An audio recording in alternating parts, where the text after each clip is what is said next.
पिछली क्लास में बच्चों क्वेश्चन नंबर 23 मैंने कंप्लीट किया था, है ना। और अब मैक्सिमा मिनिमा की 13 स्लाइड है, क्वेश्चन नंबर 24। ठीक है। तो 24 वैसे कितने बच्चों को आता है वाला क्वेश्चन, जरा हैंड रेस करो। अब तो कुछ ट्राई किए या नहीं घर पर क्वेश्चन?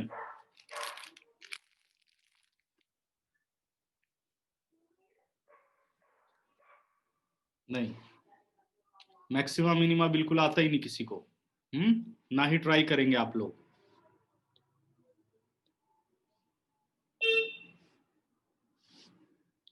देखो question number 23। Show that the right circular cone of least curved surface area and given volume has an altitude is equal to root 2 times the radius of base। ठीक है, क्या कह रहा है बेटा? show that the right circular cone of least curved surface area, curd surface area क्या होना चाहिए? मिनिमम। अब कौन का कर्ड सरफेस एरिया आपको याद होना चाहिए। गिवन वॉल्यूम, वॉल्यूम गिवन है, has altitude is equal to root 2 times radius of the base. ठीक है, तो कर्ड सरफेस एरिया को आपको प्रूफ करना है मिनिमम, एटलीस्ट होना चाहिए, और कोन की जो हाइट है वो root 2 times radius of the base जब आप रखेंगे तो उस वक्त कोन का कर्ड सरफेस एरिया लीस्ट आएगा। अगर आपको वॉल्यूम दिया जाए तो गिवन वॉल्यूम, जैसे बोल दिया भाई 100 सेंटीमीटर क्यूब एक कोन होना चाहिए, लेकिन जब आप उसका कर्ड सरफेस एरिया निकालें तो मिनिमम हो, तो ऐसा तभी पॉसिबल है जब आप कोन की हाइट और रेडियस में रिलेशनशिप देखो तो height is root 2 times radius of the base. समझ में आ गया? ठीक है, तो अब मैं फिगर बनाता हूं। अब आप लोग इसमें एक चीज देखेंगे कि अब कोई डायरेक्ट रिलेशन नहीं है, इनडायरेक्ट एक रिलेशन है। मतलब जितने अब तक क्वेश्चन किए थे उसमें डायरेक्टली एचआर में बदल गया, वॉल्यूम की हेल्प से, सरफेस एरिया की हेल्प से, लेकिन इसमें देखो क्या डिफरेंस है इस क्वेश्चन में।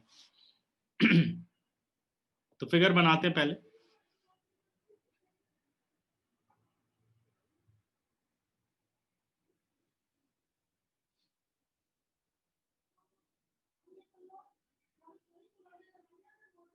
ये कोन है जिसका आपको curd surface area least proof करना है, यानी मिनिमम प्रूफ करना है, और इसका वॉल्यूम गिवन है। देखो, कर्ड सरफेस एरिया के लिए कोन की स्लांट हाइट चाहिए, वॉल्यूम के लिए कोन की हाइट चाहिए, और कोन की रेडियस चाहिए, है ना। तो यानी आपको सारी ये डायमेंशंस लेनी होंगी।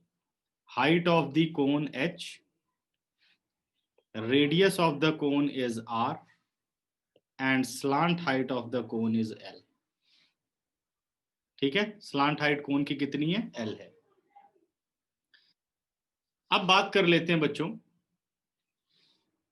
इसके कर्ड सरफेस एरिया की, जिसे हमें मिनिमम करना है। Let's see be the curved surface area of the given cone. तो यानी कर्ड सरफेस एरिया अपने पास आ गया पाई आर एल, ये अपना रिलेशन 1 हो गया। इसमें कौन कौन से वेरिएबल है? वेरिएबल सी है, मतलब वो तो डेरिवेटिव के काम आएगा तो उससे कोई मतलब नहीं है। आर और एल, यानी आप सी को तब डिफरेंशिएट कर सकते हो या तो पूरा आर एच एस आर में हो जाए या पूरा आर एच एस एल में हो जाए, है ना। बट यहाँ पाई आर और एल है। ठीक है, तो यानी दो वेरिएबल है आर और एल। इसे अब विद इन अ वेरिएबल करना है तो हमें कहाँ जाना पड़ता है? हमें गिवन की तरफ जाना पड़ेगा। वॉल्यूम इज गिवन, तो कौन का वॉल्यूम क्या होता है? कौन का वॉल्यूम होता है 1/3 pi are square H. But इस गिवन में प्रॉब्लम ये है, वॉल्यूम कांस्टेंट है बेटा, बट इस गिवन में प्रॉब्लम ये है कि relation between variable R and H है।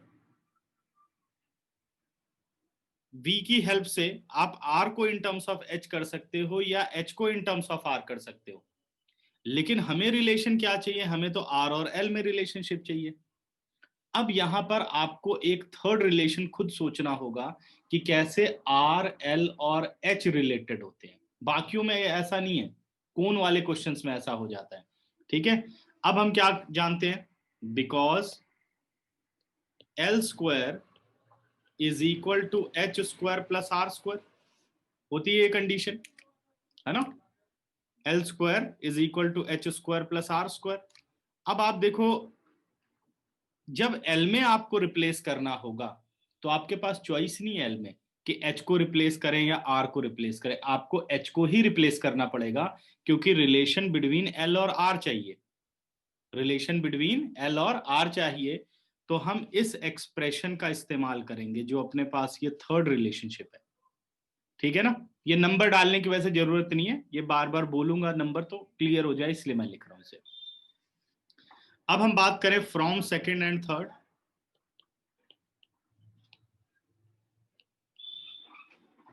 तो L square as it is, H की जगह लिख सकता हूं बच्चों 3v upon pi are square whole square plus are square as it is, ठीक है ना।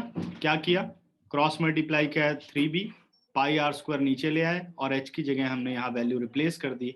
अब आप देखो तो ये जो एक्सप्रेशन बनने वाली है वो l v और r में है, जिसमें से l और r आपके पास है वेरिएबल और v आपके पास है कांस्टेंट, ठीक है ना। तो अपने पास जो l स्क्वायर की वैल्यू है वो बन गई 9v square upon pi square r to the power 4 plus are square, ठीक है। सब्स्टिट्यूशन देखो, सेकंड इक्वेशन में क्या किया, ठीक है, जो ये सेकंड इक्वेशन थी, इस सेकंड इक्वेशन से मैंने h की वैल्यू निकाल ली, यानी ये बन गया आपका 3v is equal to pi are square h. तो what about h, it is 3v upon pi are square. फिर इस h की वैल्यू को हम लाए थर्ड इक्वेशन में, हमने सब्स्टिट्यूट कर दिया 3v upon pi are square. अब सही है, ठीक है। तो सब्स्टिट्यूट तो गिवन में करना पड़ेगा ना, वेरिएबल को तो कांस्टेंट से ही रिलेट करके निकालना पड़ेगा ना, वेरिएबल से वेरिएबल में निकालने का कोई फायदा नहीं है, ठीक है। एक वेरिएबल में बनाना है तो कांस्टेंट की हेल्प आपको लेनी पड़ेगी, यानी जो गिवन है ठीक है। तो ये वैल्यू निकाल के हमने सब्स्टिट्यूट कर दिया। अगर आप क्वेश्चन में देखो तो प्रॉब्लम ये है कि अगर आप एल की वैल्यू यहां पर डालते हैं,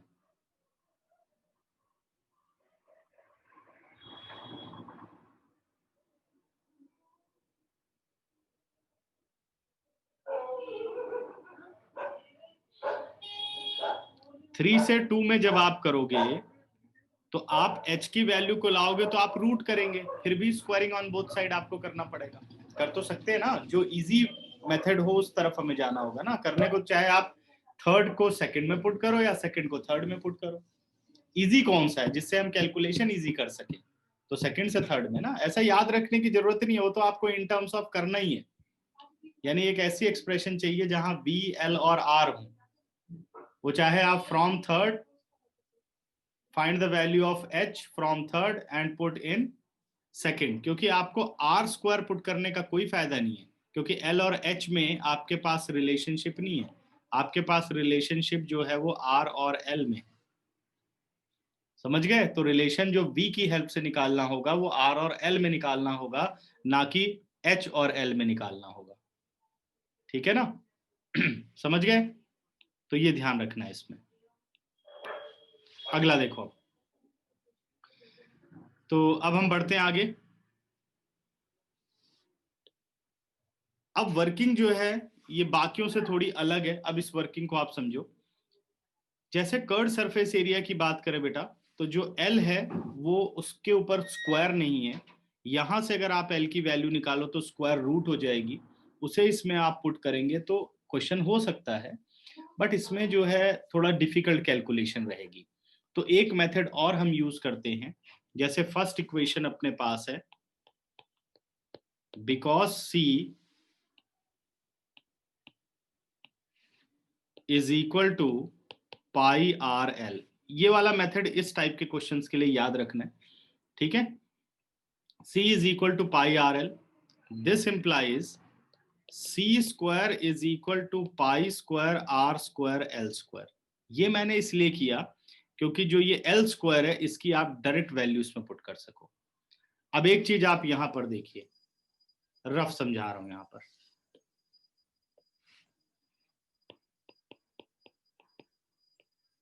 ठीक है, जैसे सी कर्ड सरफेस एरिया है, तो कर्ड सरफेस एरिया क्या होगी, एक पॉजिटिव वैल्यू होगी। अगर इनफाइनाइट पॉजिटिव नंबर्स हैं और उसमें से सभी नंबर के स्क्वायर में से जो सी स्क्वायर है वो मिनिमम है,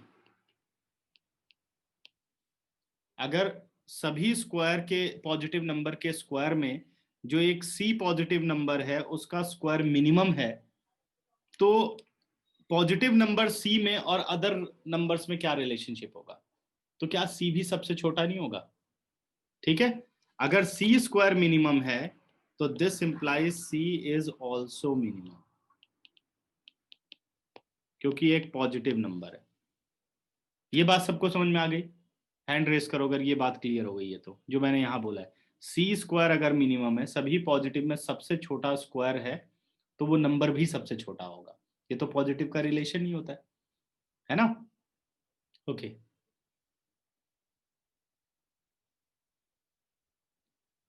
ठीक है, किसी को डाउट हो तो पूछो।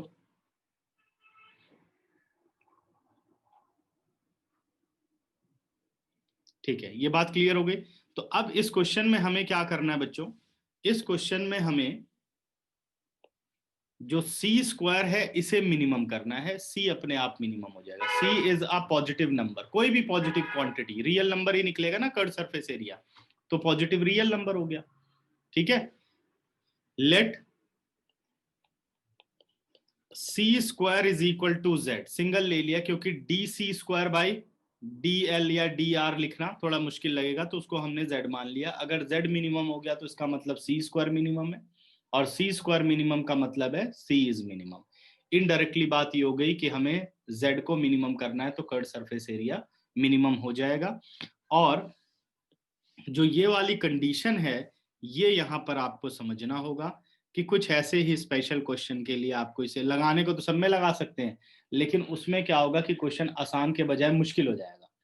ठीक है, तो बस कोन वाले क्वेश्चन में याद रखो, जहां स्लांट हाइट की प्रॉब्लम हो वहां पे इसको आप अप्लाई करो तो ज्यादा ठीक रहेगा।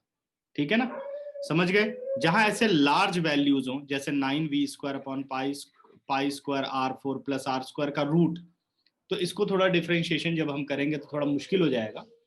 इस वजह से आप स्क्वायर की हेल्प लो, बाकी किसी में मत लो, बाकी डायरेक्ट करो जैसे बताए हैं। ठीक है, समझ गए? तो ये मैंने थोड़ा मार्क कर दिया है, ध्यान रखना है इसको। अच्छा, अब अपने पास z आ गया। z is equal to pi square are square और एल स्क्वायर की वैल्यू आप निकाल चुके हो, 9v² upon pi square r4 plus are square.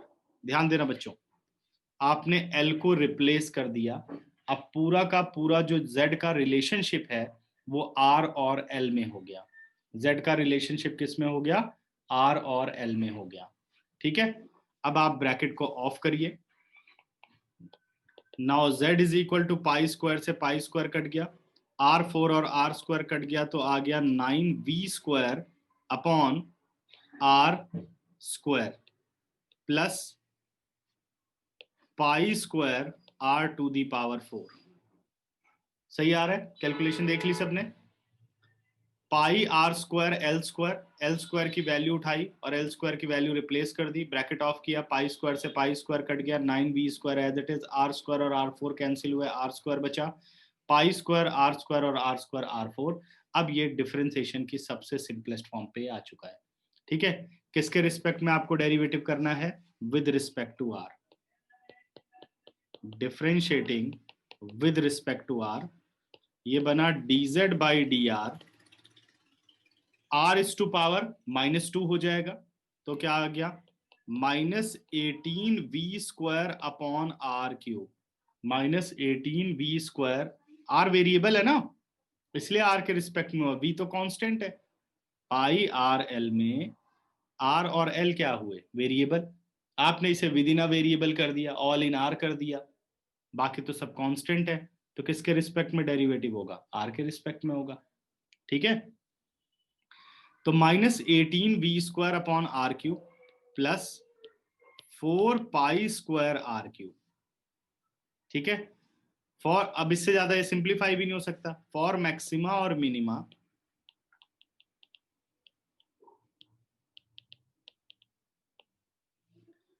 Put dz by D R is equal to 0। इसको 0 डाल देते हैं। जब dz बाई डी आर को 0 डाला तो अपने पास हो गया -18v² upon r cube plus 4π² r cube is equal to 0। This implies 4π² r cube is equal to 18v² upon r cube.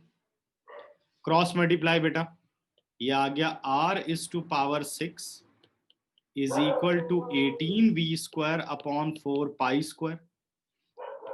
This implies r is to power 6, 2 9 जा 18, v² और 2 2 जा 4, π²। What about r? r is equal to 6th root of 9v² upon 2π²। ठीक है, अब पहले इसको देखो ध्यान से।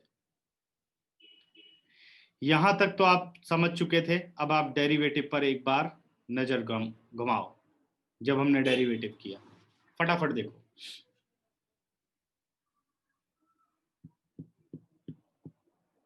हाँ जी, प्रूफ करना है h is equal to √2r। ठीक है, देख लिया सबने। अब बढ़ते हैं हम आगे। ठीक है, ये आपने r की वैल्यू निकाल ली। अब हमें करना है बेटा डबल डेरिवेटिव। फिर से अपनी वैल्यू लेते हैं, dz by D r, dz by D R is equal to -18 v² upon r cube. ठीक है, प्लस 4π² आर क्यूब,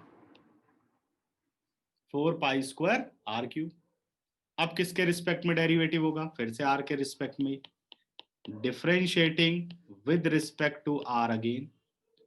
अब जब डेरिवेटिव किया तो बन गया d2z by D R to R cube, यानी -3 ऊपर आया, -18 into -3 plus 54v² upon r to the power 4 plus 4 3 जा 12 π² r²।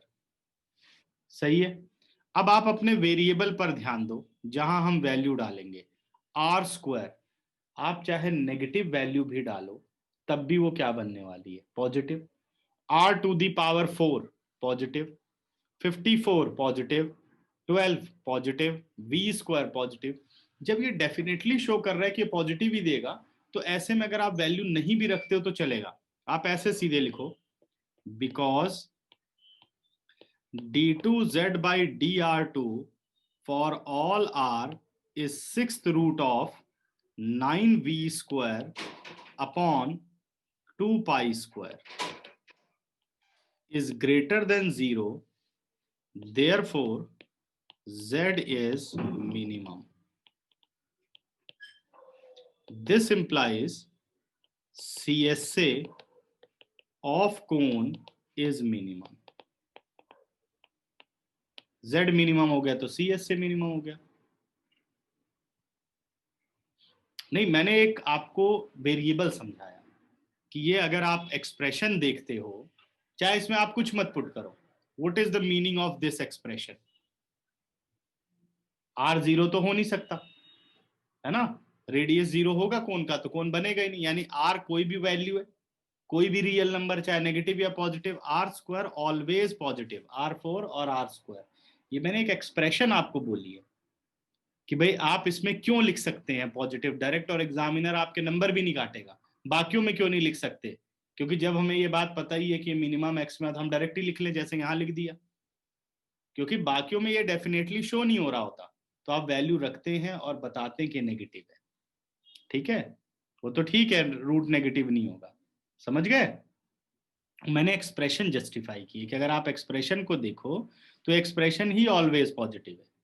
तो इसलिए आपको, आप चाहो तो वैल्यू रखो, नहीं चाहो तो नहीं भी रखो, क्योंकि अब इसमें आप कैलकुलेशन करने बैठ जाएंगे 6 और R4 की, तो आप सोचेंगे पूरा कैलकुलेट नहीं हो पा रहा, हम कैसे बताएं पॉजिटिव है नेगेटिव है। तो जबकि ये एक्सप्रेशन ही शो कर रही है कि this expression is always positive for all real value of R. Real value का मतलब real number as a value of R. ठीक है ना, समझ गए? वो तो नेगेटिव कभी होगा ही नहीं, तो ऑलवेज पॉजिटिव शो हो रहा है। क्लियर? ठीक है, तो Z मिनिमम और सी एस से भी क्या हो गया अपना मिनिमम हो गया। ठीक बेटा यहां तक? अच्छा, ये तो हम ले आए कि भाई मिनिमम वैल्यू प्रूव हो गई। ठीक है, यहां तक आप लोग देख चुके थे।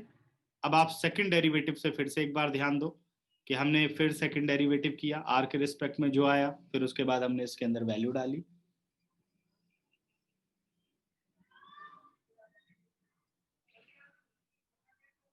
हाँ, देखो मैं एक जनरल बात कर रहा हूं, अभी मैंने एप्लीकेशन वाली बात ही नहीं की। मैं एक जनरल बात कर रहा हूं कि आपको अगर ये एक्सप्रेशन दिखे तो आप इस एक्सप्रेशन के बारे में क्या कहेंगे। मैं कह रहा हूं R is any real number, तो आप इस एक्सप्रेशन के बारे में क्या कहेंगे? Always positive. अब वो तो इस क्वेश्चन में है कि practically R never be negative, तब तो और ही पॉजिटिव हो गया। एक तरह से तो ये हो गया ना कि भाई ये जब एक्सप्रेशन ही ऑलवेज पॉजिटिव है तो आर जो मर्जी हो, चाहे नेगेटिव हो पॉजिटिव हो, वो एक टर्म मैंने बात की है कि एक्सप्रेशन देख करके ही आप ये बात कह सकते हो, पुट करने की आपको जरूरत नहीं है। क्यों जरूरत नहीं है वो मैंने बात समझाई है। ठीक है, बाकियों में अब ये भी तो एक क्वेश्चन है, सर बाकियों में तो हमने पुट किया था, इसमें क्यों नहीं पुट किया? क्या मीनिंग है यार, हम तो पुट करेंगे इसके अंदर। तो आप बिल्कुल पुट कर सकते हैं, बट मैंने कहा अगर हम टाइम बचाएं तो एग्जामिनर इसमें नंबर नहीं काटेगा, क्योंकि एक्सप्रेशन देख के पता चल रहा है आर टू दी पावर 4 और आर स्क्वायर। जब पावर इवन है तो कभी भी वेरिएबल नेगेटिव हो ही नहीं सकता। ठीक है ना, ये मीनिंग है इसका। ठीक, अच्छा यहां तक समझ में आ गया। C S A of cone is minimum. अब हमें प्रूफ करना है बेटे, रिलेशनशिप किस में चाहिए? एच और आर में रिलेशनशिप चाहिए, एच और आर में रिलेशनशिप चाहिए। लेकिन हमने जो यहाँ पे रिलेशनशिप बनाया था, आप यहाँ पे अगर ध्यान दें, जो हमने सी स्क्वायर तो जेड हो गया था, हमारा जो रिलेशनशिप निकला था वो एल और आर में रिलेशनशिप निकला था। किस में निकला था? एल और आर में। लेकिन रिलेशन किस में चाहिए? रिलेशन तो एच और आर में चाहिए आपको। ठीक है, यानी यहां पे आपको रिलेशनशिप लाना है L square is equal to H square plus are square. अब जरा सोचो किसे बदलना होगा हमें जो कि हम वैल्यू को ला सके। ठीक है, देखो यहां पर एक मिनट, मैंने जो यहां पर वैल्यू निकाली थी, ये हमने वैल्यू निकाली हुई है बेटे, यहां पे ध्यान दो सारे। मतलब हमें कैलकुलेशन करनी है इजी। ये देखिए, ये वाली कैलकुलेशन जरा देखो, वॉल्यूम वाली calculation. 9v² is equal to 2π² r to the power 6।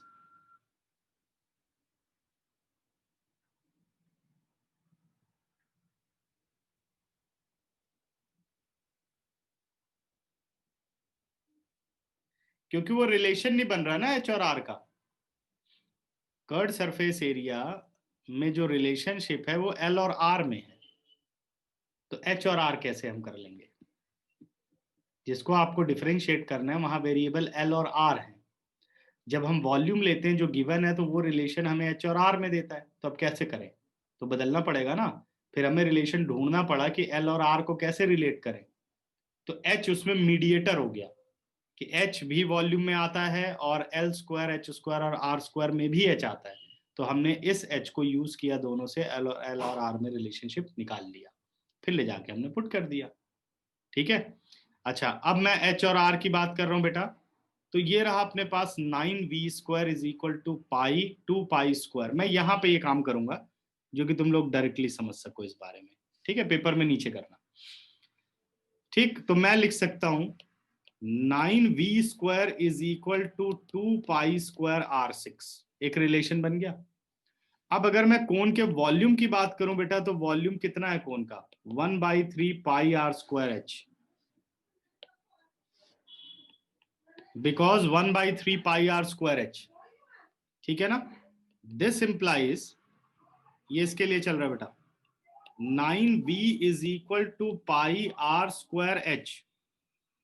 9v is equal to pi, sorry sorry sorry, एक मैंने गलती कर दी है, 9v नहीं, वो 3v है। ये अपने पास आ गया बेटे 3v pi are square H. अगर मैं स्क्वायरिंग कर दूं तो मैं सीधे 9v स्क्वायर की वैल्यू यहां पर रख सकता हूं, तो मैंने कर दिया स्क्वायरिंग ऑन बोथ साइड। ये सिर्फ एल्जेब्रिक वे यूज कर रहे हैं हम, जो कि हम वैल्यूज इजीली रख सके, और ये कैलकुलेशन का तरीका सबका अलग अलग हो सकता है। मेरा तरीका अपनाओगे तो थोड़ा टाइम बचाओगे। 9v square is equal to pi square r 4h square. अब जरा 9v स्क्वायर की वैल्यू देखो कितनी है, 2 pi square R to the power 6 pi square R to the power 4h square. देखते जाओ, पाई स्क्वायर से पाई स्क्वायर गया, ठीक है। R4 से R6 जब जाएगा तो स्क्वायर बचेगा, क्या बचा? 2r square is equal to h square. What about h? √2r square. कितना आंसर आ गया? √2r। देखो जरा ध्यान से। अब मुझे पता था कि वॉल्यूम में और रेडियस में रिलेशनशिप आ गया है। वॉल्यूम हाइट और रेडियस में रिलेशनशिप आपको गिवन था, वॉल्यूम हाइट और रेडियस में रिलेशनशिप आपको गिवन था, सेकंड वाला। तो हमने क्या किया, यहां पे वॉल्यूम को बदल दिया, जो कि आर और एच का रिलेशनशिप प्रिपेयर हो जाए, तो वो रिलेशनशिप यहां प्रिपेयर हो गया। देखो ध्यान से, यहां से हमने इसको कन्वर्ट किया, 9v square is equal to 2 pi square R6, volume हो गया 1/3 पाई आर स्क्वायर एच। 3 को शिफ्ट किया, अब मैं 9v स्क्वायर की डायरेक्ट वैल्यू रखना चाहता हूं, तो मैंने पहले इधर स्क्वायरिंग कर दी। स्क्वायरिंग करने के बाद 9v स्क्वायर की डायरेक्ट वैल्यू आ गई, 9v स्क्वायर की वैल्यू रख दी, सिंप्लीफिकेशन किया, h is equal to √2r आ गया। ठीक है, अब ध्यान से देखो एक एक स्टेप फिर से। यहां तक तो मेरे हिसाब से समझ ही गए होगे, कन्वर्जन पे बहुत डिस्कशन कर ली हमने, ये तो आ जाना चाहिए वैसे, कन्वर्जन वाली बात। ठीक है, ये लास्ट के 2 क्वेश्चन काफी सोचने वाले हैं। देखिए इतने भी सोचने वाले नहीं है कि आए ही ना हमें समझ में। ठीक है,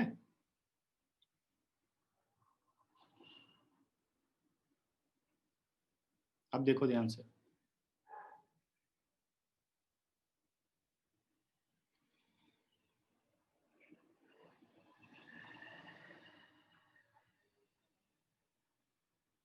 तो ये लास्ट स्टेप है बेटा, ये फाइनल स्टेप है जो यहाँ पे किया हुआ है साथ में, 9v स्क्वायर वाला। ठीक है, करेक्ट।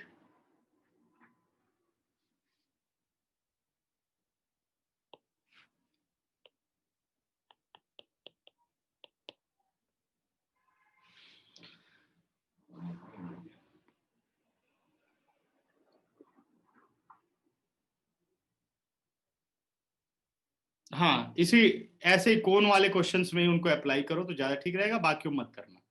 ठीक है, अब बताओ कितनों क्वेश्चन समझ में आ गया, हैंड रेस करो।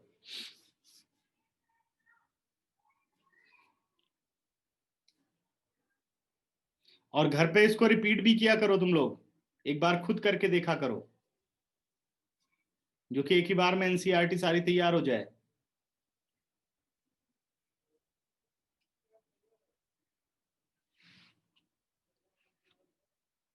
ठीक है, मंजू, तनिष्क, उज्जवल, पूछिए बेटा प्रॉब्लम।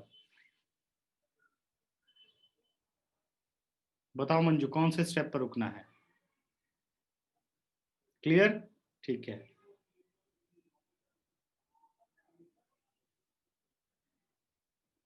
मैं लार्ज कर देता हूं, फिर देखो, आप देखो।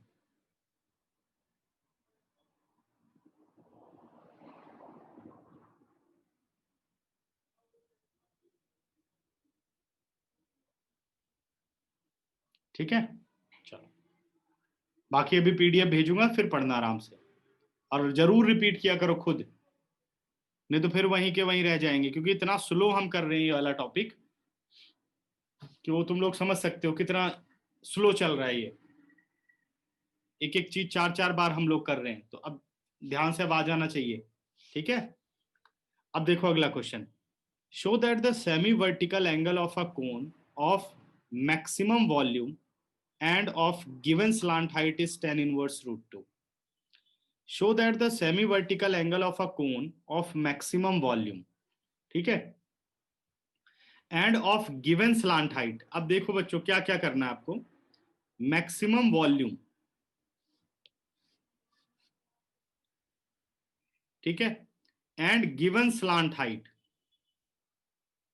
ये रहा आपका कांस्टेंट, ये है जिसे मैक्सिमा मिनिमा करना है। और tan इनवर्स √2 किसे प्रूव करना है? सेमी वर्टिकल एंगल को tan इनवर्स √2 आपको प्रूव करके लाना है। सेमी वर्टिकल एंगल को tan इनवर्स √2 प्रूव करके लाना है। समझ में आ गया या नहीं? मेरे ख्याल से सबने अपने अपने दिमाग में बिठा लिया कि नहीं क्या क्या वर्किंग है। वॉल्यूम को मैक्सिमम, स्लांट हाइट की हेल्प लेनी पड़ेगी हमें। अब वॉल्यूम में कौन कौन से वेरिएबल आ जाएंगे? h और r, और स्लांट हाइट क्या है? l है। ठीक है, तो यहाँ वो समस्या नहीं आएगी जो पहले हुई है। ठीक है, लेकिन एक चीज कॉमन रहेगी, अभी बता रहा हूं। अब हम बना लेते हैं अपना कोण। Show that the semi vertical angle of अ कोण,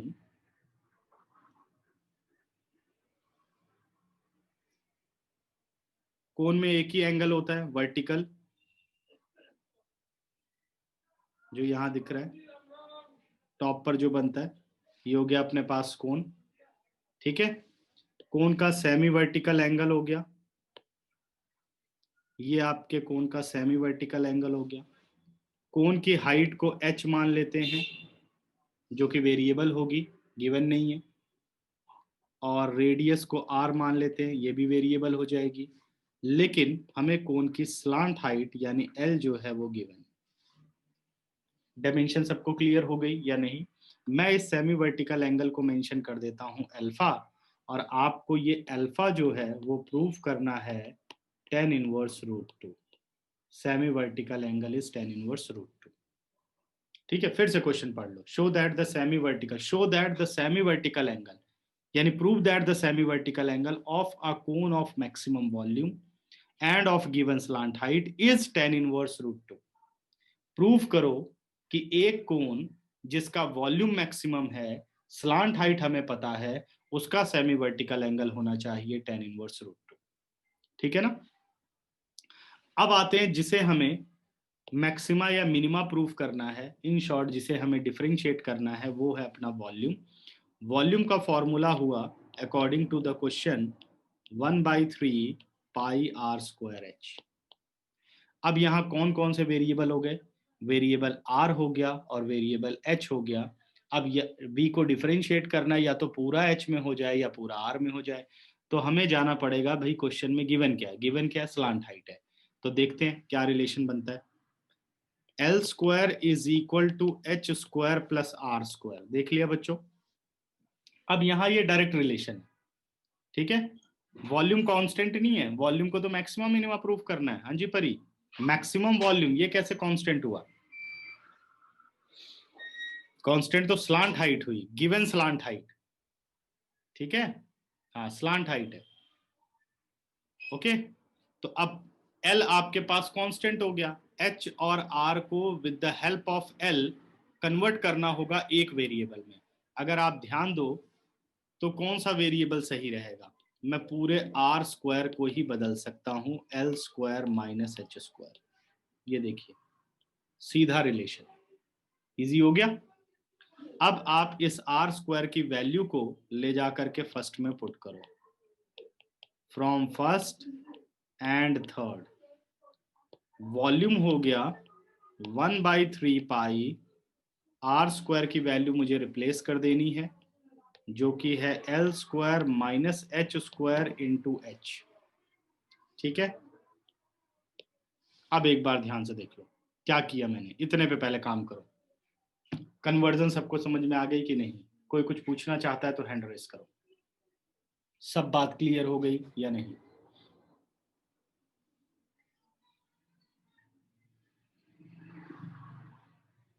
सारे जो भी आप यहां पर यूज करते हो, जैसे आप ऐसे करोगे, let H R L be the height of the cone, radius of the cone and slant height of the cone and V be the volume respectively. जितने यहां पर आपने सिंबल्स यूज किए हैं, इन सभी सिंबल्स को आपको डिफाइन करना होता है कि कौन सा सिंबल क्या रिप्रेजेंट कर रहा है। समझ गए? ठीक है, पहले ये सब कर लेंगे ना, तो फिर हम जो बोर्ड इश्यू करता है जिसको 100 में से 100 मिले होते हैं, फिर हम वो शीट डिस्कस करेंगे। ठीक है ना? तब तुम लोगों के साथ शेयर करूंगा और फिर लिखने का तरीका आप लोग देखेंगे सारा, और उसके अकॉर्डिंग आप काम करेंगे। ठीक है, धीरे धीरे आएंगे उस पर, तैयारी जैसे जैसे बढ़ती जाएगी। ठीक, पहले हर चीज ये क्लियर कर लें कि तुम लोगों को सब आ गया कि नहीं, फिर वो फाइनल होता है कि अब लिखने का क्या तरीका होगा। ठीक है, तब बताऊंगा उसमें। बाकी तो ऐसे मैं बता रहा हूँ साथ साथ, बट फिलहाल उसमें भी हम देख लेंगे। ठीक है, कि प्रेजेंट कैसे किया है जिसको 100 नंबर मिले। ठीक है तो वॉल्यूम कितना आगे बेटे, 1/3 pi L square minus h square into h. Conversion सबको समझ में आ गया? Now v is equal to 1/3 pi bracket of किया l square h minus h cube. Product rule की तरफ हमें नहीं जाना चाहिए, इजी हो जाएगा ब्रैकेट ऑफ कर दोगे तो। अब किसके रिस्पेक्ट में इसे डिफरेंशिएट करना चाहिए, तो अब अपना सिर्फ वेरिएबल h है जिसके रिस्पेक्ट में डेरिवेटिव है, l अपना कांस्टेंट है, पाई कांस्टेंट है, 1/3 कांस्टेंट है। तो डिफरेंशिएट करते हैं, differentiating with respect to h। ये आ गया बेटा dv by D H is equal to 1/3 pi L square अपना कांस्टेंट रहेगा एज इट इज, h का derivative with respect to h1 हो जाएगा, और h क्यूब का हो गया 3h स्क्वायर। इससे ज्यादा कोई सॉल्यूशन ही नहीं हो सकता, कुछ इसमें सॉल्व करने के लिए है नहीं। तो फॉर मैक्सिमा और minima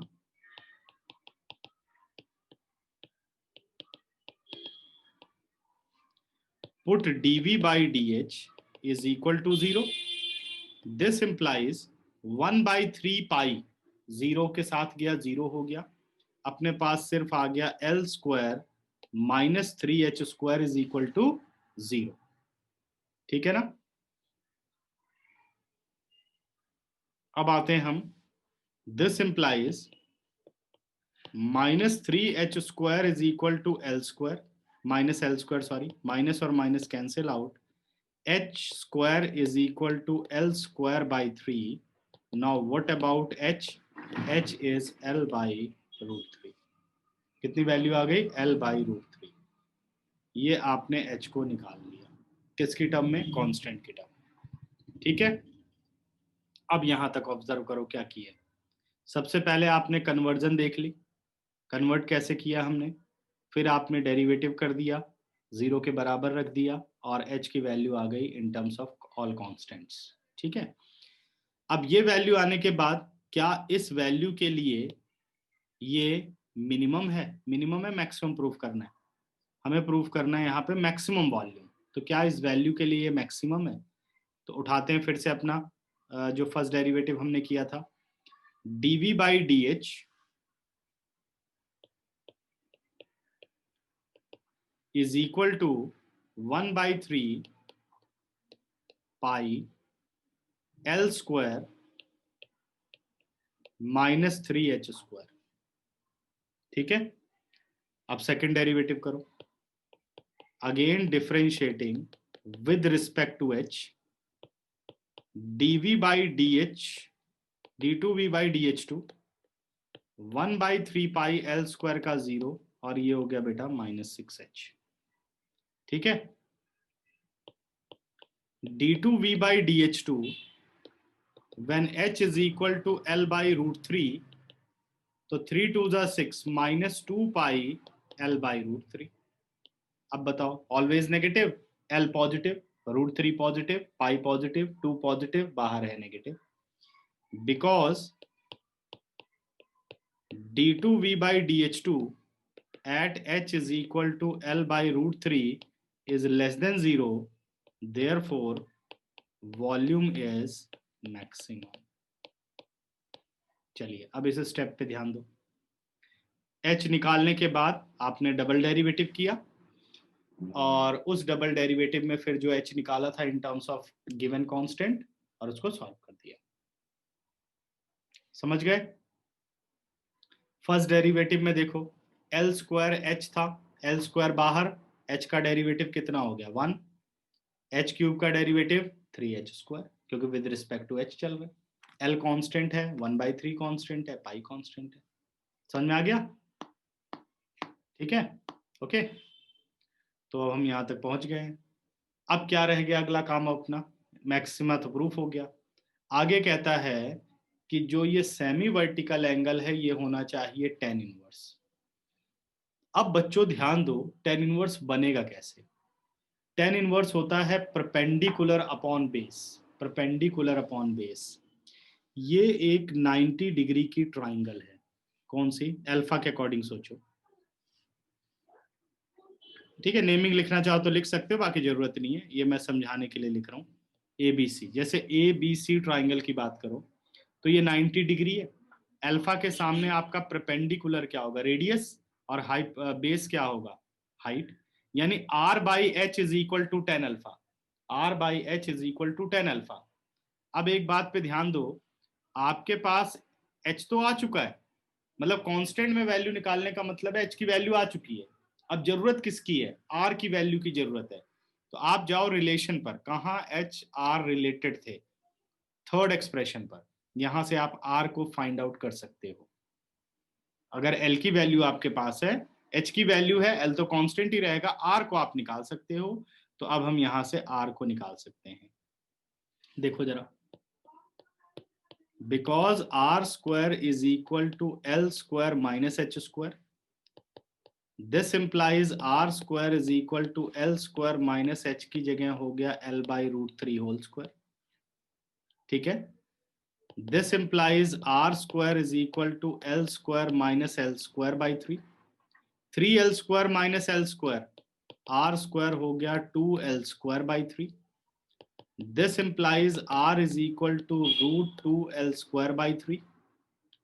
this implies r is equal to √2l/√3। आपने ये r निकाल लिया। ठीक है, देखो यहां पर r क्यों निकालना पड़ा? क्योंकि r बाई एच ही आपको tan अल्फा बनाएगा। तो h की वैल्यू मिल चुकी है, मतलब जब कांस्टेंट की टर्म में निकाल लो तो वैल्यू आ चुकी है, लेकिन अभी r की वैल्यू आपके पास नहीं है। अब r की वैल्यू आ गई है, l की फॉर्म में निकल गई तो r की वैल्यू अब आ गई, इसका मतलब। ठीक है ना? अब हमें चाहिए r by L, tan alpha is equal to r by H. ये डिस्कस कर चुका हूं, परपेंडिकुलर अपॉन बेस, r कितना हो गया? √2l/√3, और what is l? h, sorry, l/√3। l/√3 और l/√3 cancel out. This implies tan alpha is equal to what? √2। What about alpha? Alpha is equal to tan inverse √2। Final result is also proved. देखिए, अब आप यहां से देखना शुरू करिए। सबसे पहले हमने r की वैल्यू को निकाल लिया। अब मुझे सेमी वर्टिकल एंगल यानी अल्फा की वैल्यू को निकालना है। सही है, अल्फा के सामने परपेंडिकुलर हो गया r और बेस क्या हो गया h, क्योंकि हाइपोटेन्यूज तो l है। तो आपके पास हो गया r बाई एच, जो कि डायरेक्टली 10 बन जाए। तो r by H is equal to tan alpha, जिसमें r है 2l/√3 और h है l/√3, कैंसिल आउट होके √2। What about alpha? tan inverse √2। ठीक है, अब बताओ अगर किसी को डाउट है इस क्वेश्चन में तो। कुछ मुश्किल? फिर से एक बार मैं इसको तुम लोगों के सामने प्रेजेंट कर देता हूँ। ठीक है, ध्यान से देख लो, क्वेश्चन पढ़ लो और फिर हम बढ़ते हैं आगे। और जब तक आप खुद प्रैक्टिस नहीं करेंगे क्वेश्चंस की, आपको कुछ नहीं आने वाला।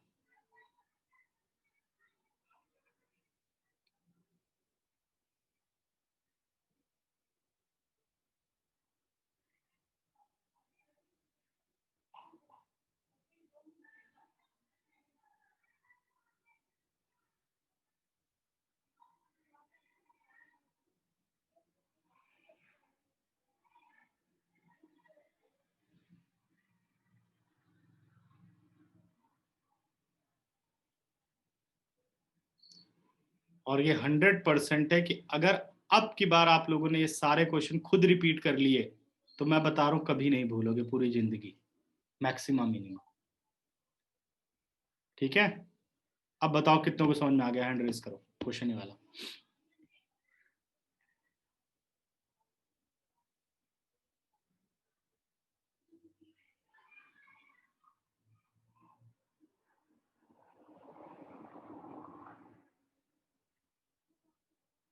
क्लियर, सभी को क्लियर हो गया? बढ़े फिर आगे। तो ये क्वेश्चन हो गया डन। अब आओ, अब क्वेश्चन थोड़ा सा ये लास्ट क्वेश्चन है अपनी एक्सरसाइज का शायद, है ना, ये लास्ट ही है और ये तुम लोगों को डिफिकल्ट लग सकता है, ठीक है, क्योंकि बाकियों से इसमें कैलकुलेशन थोड़ी ज्यादा, बाकी मुश्किल नहीं है, ये सोचो मत कि मुश्किल है ये। ठीक है, देखो फिर पढ़ता हूं क्या समस्या है, वो अपने आप क्लियर हो जाएगी। Show that the semi vertical of right circular cone, यानी यहां पर इस क्वेश्चन में भी सेमी वर्टिकल एंगल की बात की गई है। Right circular cone of given surface, जैसे ही सरफेस की बात कर दी गई है तो अब आप सोचो सरफेस एरिया यहां पे गिवन है, यानी स्लांट हाइट और रेडियस रिलेटेड हुए। फिर कह रहा है एंड मैक्सिमम वॉल्यूम, वॉल्यूम के बारे में चर्चा कर रहा है, एच और आर, तो यहां जरूर रिलेशनशिप आएगा L square is equal to H square plus are square वाला। ये दोनों क्वेश्चन का मिक्सचर हो गया, जो पहले किया था भी h root two r, h is equal to root two r, और फिर दूसरा किया आपने सेमी वर्टिकल, दोनों को मिला करके ये क्वेश्चन बन गया। ठीक है, तो कह रहा है कि एक कोण है जिसका सेमी वर्टिकल एंगल आपको प्रूव करना है साइन इनवर्स 1/3, उसका सरफेस एरिया आपको गिवन है। अब यहाँ सरफेस एरिया में कर्व सरफेस नहीं लिखा गया, तो टोटल सरफेस एरिया आपको गिवन है और उसके वॉल्यूम को आपको मैक्सिमम करना है और होना चाहिए वो एंगल साइन इनवर्स 1/3। ठीक है, क्वेश्चन तो मेरे हिसाब से आप समझ गए होंगे। अब बढ़ते हैं बच्चों आगे, अब ये क्वेश्चन करना शुरू करते हैं। पहले हम बना लेते हैं कोण,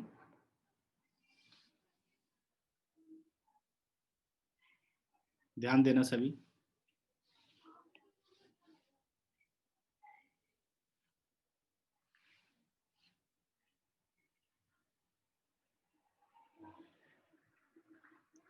कुछ क्वेश्चन ऐसे होते हैं जिसमें ज्योमेट्री ज्यादा होती है, कुछ क्वेश्चन ऐसे जिसमें ये एल्जेब्रिक टर्म ज्यादा है, तो ये सब वो क्वेश्चन है जिसमें एल्जेब्रिक कैलकुलेशन ज्यादा है। जो 8/27 वाला है उसके अंदर ज्योमेट्रिकल प्रॉपर्टीज अच्छी हैं। ठीक है, तो ये अपने पास कोण हो गया, कोण की हाइट हो गई बेटे h,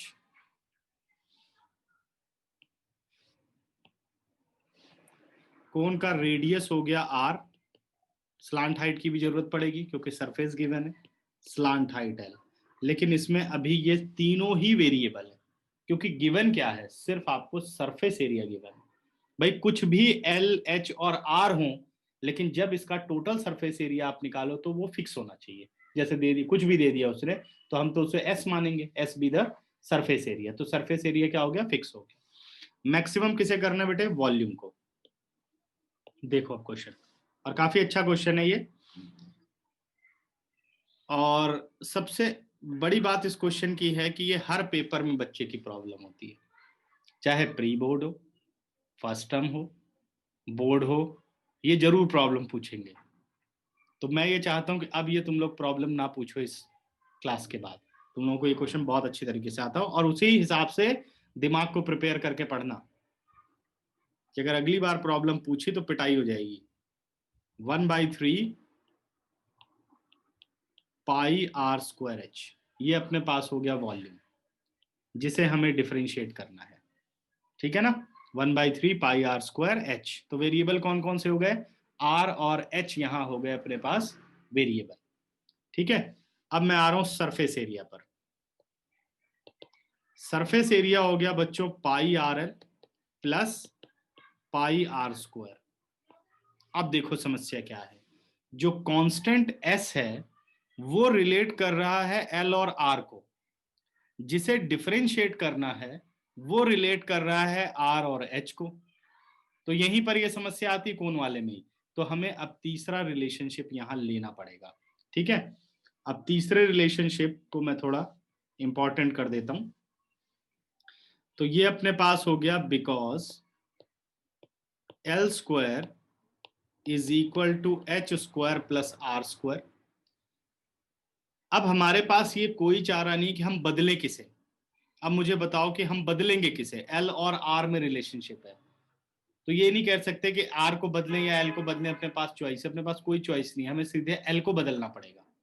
ठीक है ना, सीधे किसको बदलना होगा? एल को, जो कि एच और आर रिलेट हो सके with the help of S. S क्या है? कांस्टेंट है। तो देखो मैं बदलने चल रहा हूं। दिस इंप्लाइज जो ये एल स्क्वायर है इसकी जगह मैं लिख सकता हूं s minus pi are square. ये अलजेब्रा ध्यान से देखना सारे। पहले पाई आर स्क्वायर इधर आ जाएगा, फिर नीचे पाई आर हो जाएगा, और एल की वैल्यू आपने निकाल दी। ये हो गया आपके पास whole square is equal to H square plus are square. Correct है? एच स्क्वायर और आर स्क्वायर आ गया अपने पास। ठीक। अब आर स्क्वायर की सारी क्वांटिटी साथ कर दो, क्योंकि आर स्क्वायर को अगर लेफ्ट पे ले आओगे तो इसमें एक कैलकुलेशन बन सकती है। तो आर स्क्वायर को हम ले आते हैं लेफ्ट साइड पर। ये बन गया बेटे s minus pi are square whole square upon pi square और आर स्क्वायर। ठीक है। हाँ, अभी बेटा एक मिनट, माइनस अभी उस बात पे आते हैं। Pi are square is equal to H square. Are square को मैंने इधर शिफ्ट कर दिया। ठीक है ना, सब कुछ स्क्वायर में चल रहा है। अब आप लो एलसीएम और ऊपर ब्रैकेट को करो off. A square plus b square minus 2ab s pi are square, और एलसीएम लोगे तो पाई स्क्वायर आर 4, और नीचे आ गया आपका pi square are square is equal to H square. अब देखो pi square r 4, pi square r 4 और pi square r 4 cancel out. ठीक है, और वैल्यू आ गई h square is equal to s square minus 2s pi are square upon pi square are square.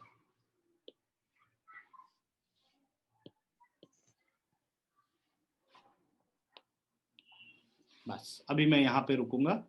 आप लोग कन्वर्जन पूरा ध्यान से देखो, सिर्फ कन्वर्जन पर ध्यान लगाना कि मैंने कन्वर्ट कैसे किया है। कोई डाउट हो तो बताना, फटाफट देखो।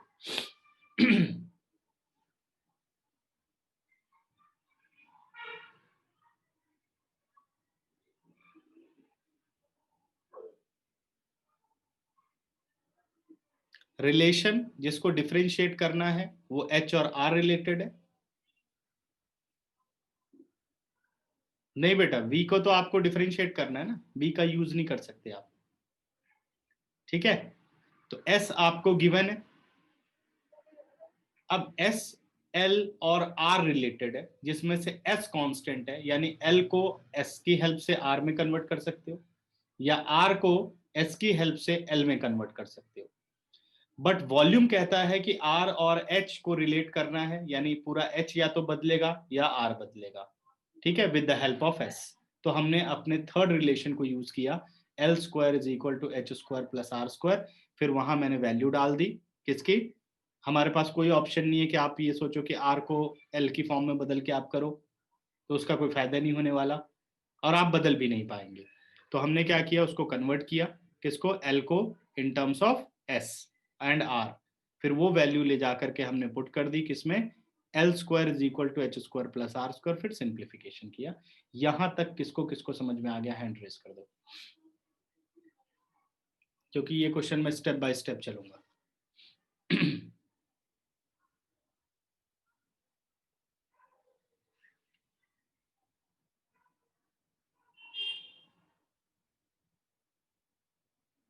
ठीक है, अंशिका, जयंत, संचित, शेफाली, जो भी डाउट है बच्चों क्लियर करो। ठीक है, मेरे ख्याल से सबको समझ में आ गया फिर। ओके, डाउन कर लो हैंड। अब बढ़ते हैं बच्चों आगे। जब ये कन्वर्ट हो गया, अब अपना काम है जी वॉल्यूम पे देखो। वॉल्यूम में क्या आप आर स्क्वायर की वैल्यू निकाल पाएंगे एच की फॉर्म में? आर स्क्वायर की वैल्यू एच की फॉर्म में आप निकाल पाएंगे? हाँ जी, आर की वैल्यू एच की फॉर्म में, आर स्क्वायर की वैल्यू एच की फॉर्म में, एच स्क्वायर की फॉर्म में यहां पे निकाली जा सकती वैल्यू। ऐसे अगर हम सिंप्लीफाई करें तो आप एच की फॉर्म में ये वैल्यू निकाल सकते हो, लेकिन उसमें जो कैलकुलेशन है वो थोड़ी डिफिकल्ट हो जाएगी। सही है, जैसे मान लो मैं इसको यहां ले आऊं, h square pi square are square minus 2s pi are square को इधर हम शिफ्ट करेंगे, उसके बाद आर स्क्वायर को कॉमन लेंगे और एच स्क्वायर अपॉन वैल्यू हम लेके जा सकते हैं, कन्वर्ट कर सकते हैं। ठीक है, लेकिन ज्यादा इजी क्या रहेगा बेटा कि अगर मैं एच को बदल दूं तो ठीक रहेगा। अब देखो यहां जो वैल्यू निकली हुई है एच स्क्वायर की वैल्यू निकली हुई है, तो हम स्क्वायरिंग वाले कंसेप्ट का ही इस्तेमाल करेंगे जो अभी मैंने कर्ड सरफेस एरिया में यूज किया था। अपने पास वॉल्यूम है, volume is equal to 1/3 pi r square h. Now squaring on both side, v square is equal to 1/9 pi square r4 h square। अगर ये मेथड लेंगे तो कैलकुलेशन बहुत इजी रहेगी। ठीक है ना? Let v square is equal to z, same concept. अगर z हो गया आपका मैक्सिमम, मतलब z एक पॉजिटिव रियल नंबर है या v एक पॉजिटिव रियल नंबर है, अगर उसका स्क्वायर सबसे बड़ा है तो वो नंबर भी सबसे बड़ा होगा। ठीक है ना? तो अगर z हो गया मैक्सिमम तो वॉल्यूम भी हो गया maximum. This implies z is equal to 1/9 pi square r4, और जो आपने ये h स्क्वायर निकाला इसकी वैल्यू डाल दो, s square minus 2s pi r square.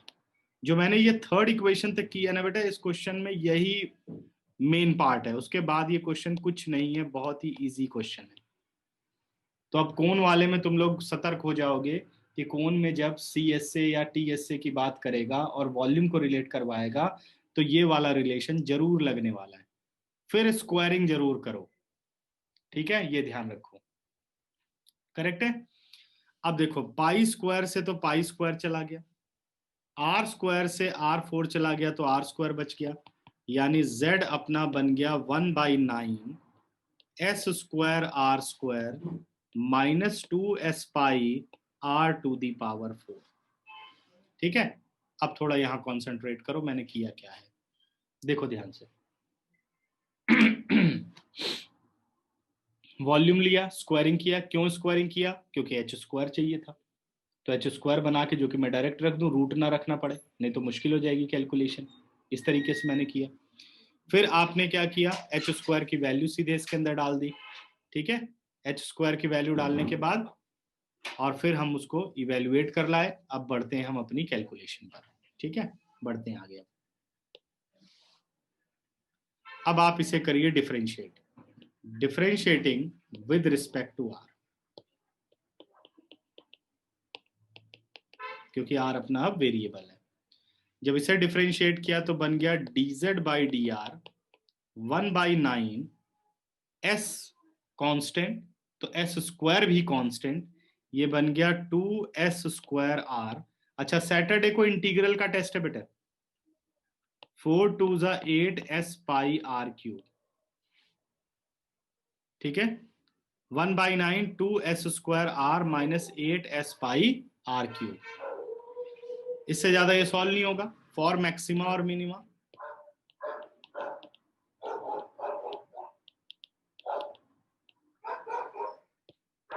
Put dz/dr is equal to 0, ये आ गया 1/9 2s square r minus 8s pi r³ is equal to 0। 1/9 0 के नीचे गया, 0 हो गया। This implies 2s square r is equal to 8s pi r³। देखो s से सिंगल s कट गया, r से सिंगल r कट गया, स्क्वायर बच गया। अब रिजल्ट आ गया अपने पास, are square is equal to 2s/8 pi, ठीक है ना। This implies r is equal to root of s/4 pi. इसको थोड़ा मैं यहाँ एक स्टेप और कर देता हूँ, इज इक्वल टू s/4 पाई, जो कि तुम लोगों को याद रहे। फिर यहाँ रूट हो गया, ये आपने r की वैल्यू निकाल ली in terms of all constant. यहां तक ध्यान दो।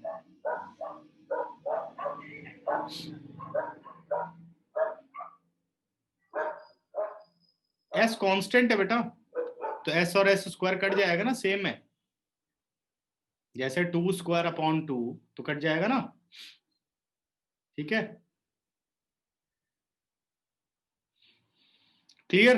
अब बढ़ता हूं फिर आगे।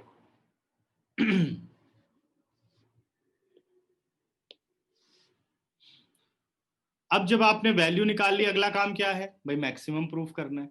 चलिए मैक्सिमम की तरफ चलते हैं। dz/dr निकाल लिया। dz/dr अपने पास है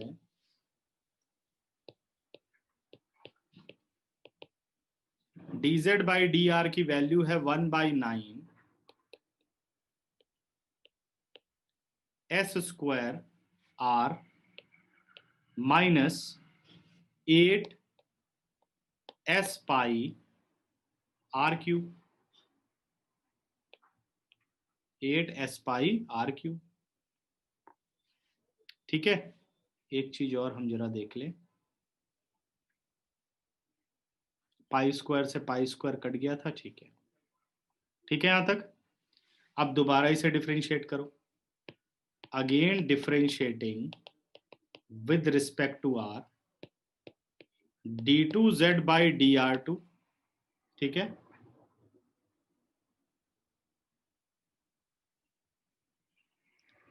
नहीं, r और r को हम इसलिए काट सकते हैं क्योंकि r can not be zero. Any real number divided by itself except zero. तो अगर r जीरो नहीं है तो आप उसको काट सकते हैं। अगर ये कोई फंक्शन होता है ना, r एक वेरिएबल है, फंक्शन है, तब आप नहीं काट सकते क्योंकि उसकी कोई भी रियल वैल्यू आंसर हो सकती है।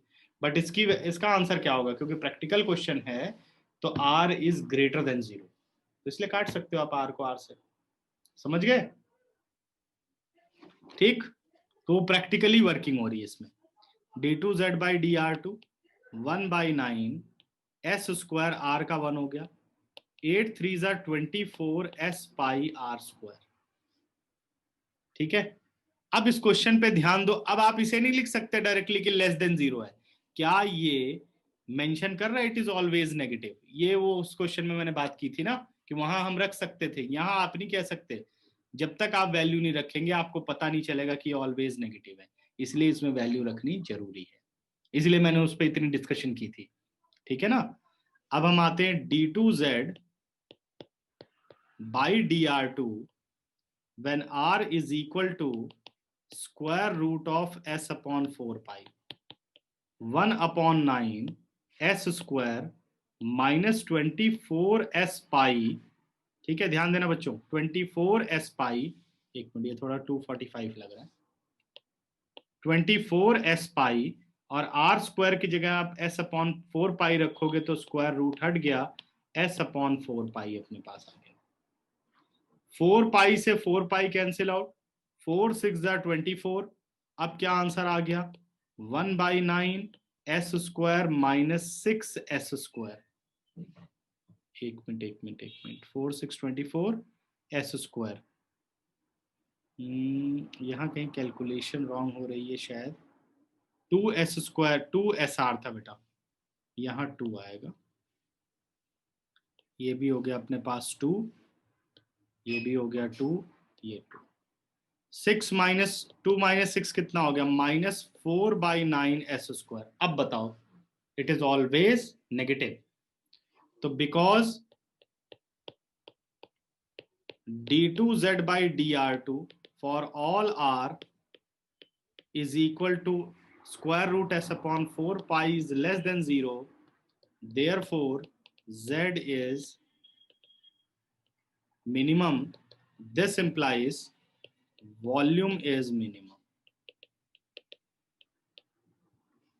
ठीक है, अब यहां पे ध्यान दो, इतना देख लो, एक पार्ट तो हो गया। अब आपको सेमी वर्टिकल एंगल की तरफ जाना है। देखो ध्यान से, हाँ जी, बी मैक्सिमम होगा, वॉल्यूम मैक्सिमम हो गया। जब डबल डेरिवेटिव नेगेटिव हो जाए तो वो मैक्सिमा होता है, और पॉजिटिव हो जाए तो मिनिमा होता है। ये तो पढ़ लिया था ना, सभी क्वेश्चन में तो किया है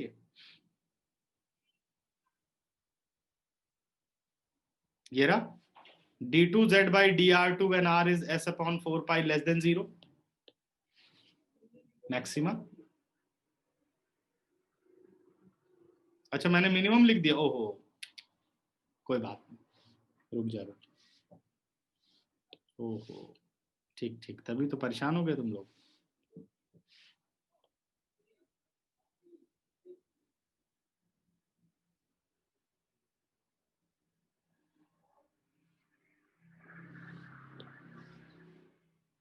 तो अपने पास आ गया z इज मैक्सिमम और वॉल्यूम इज मैक्सिमम। अब ठीक है, ठीक बच्चों, अब बढ़े आगे। अब बताओ कोई समस्या? तो यहां तक तो हो गया काम जी। अब बढ़ते हैं हम आगे। अब अगला काम है, इस पे अब ध्यान देना आप लोग। अब अगला काम है भाई, हमें जो ये सेमी वर्टिकल एंगल है, ये प्रूफ करना है साइन इनवर्स 1/3। अब साइन कब आएगा? सेमी वर्टिकल एंगल मैं इसे मानता हूं अल्फा, ठीक है। तो परपेंडिकुलर अपॉन हाइपोटेन्यूज यानी r/l होना चाहिए ना। ये आपका 90 डिग्री हो गया, चाहे इधर बना लो चाहे इधर बना लो, यानी r/l होना चाहिए, ठीक है। तो इसमें आप ध्यान दो, आप r तो निकाल चुके हो, ये देखो। अब जरूरत किसकी है? l की है। बट इस क्वेश्चन में कैलकुलेशन को अगर इजी करना है ना, तो एक तरीका है अपने पास। हमने यहां पर s की वैल्यू निकाली हुई है, देखो ध्यान से, इधर आओ। ये हम आ गए, h और r की तो हमें जरूरत नहीं है। आप यहां पर आइए, एक मिनट एक मिनट, नहीं नहीं, एक मिनट। सरफेस एरिया हो गया ना, l और r में हमें रिलेशनशिप चाहिए, पाई आर एल हो गया, यस। सेकंड एक्सप्रेशन पे आप आओ। सेकंड एक्सप्रेशन में अगर मैं s को रिप्लेस कर दूं, तो मुझे सीधे l और r में रिलेशनशिप मिल जाएगा। तो यहां आपको l निकालने की जरूरत नहीं है, सीधे रिलेशनशिप डाल सकते हैं। s को रिप्लेस कर दो, r और l में रिलेशनशिप ले आ लो, ठीक है। देखो कैसे, तो कैलकुलेशन इजी हो जाएगी। नहीं तो l निकालोगे फिर वैल्यू डालोगे तो मुश्किल हो जाएगी। तो फ्रॉम सेकंड,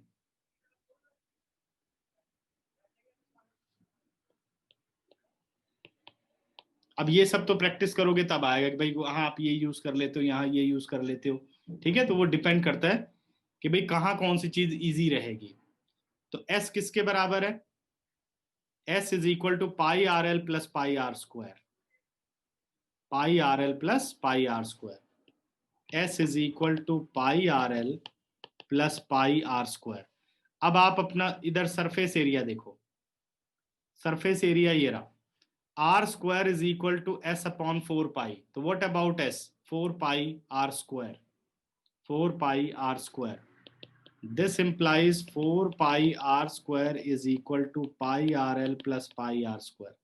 अब देखो बच्चों, पाई आर स्क्वायर को शिफ्ट कर दिया, pi are l is equal to 4 pi are square minus pi are square.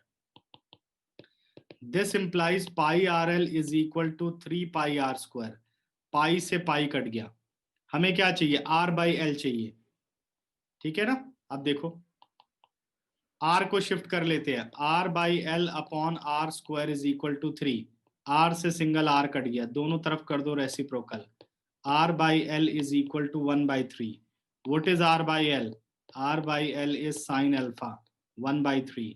This implies alpha is equal to sine inverse 1/3। Result is proved. अगर ये मेथड अपनाएंगे तो इसमें कैलकुलेशन बिल्कुल नहीं होगी। ठीक है, अब देखो, चलो ध्यान से देखो।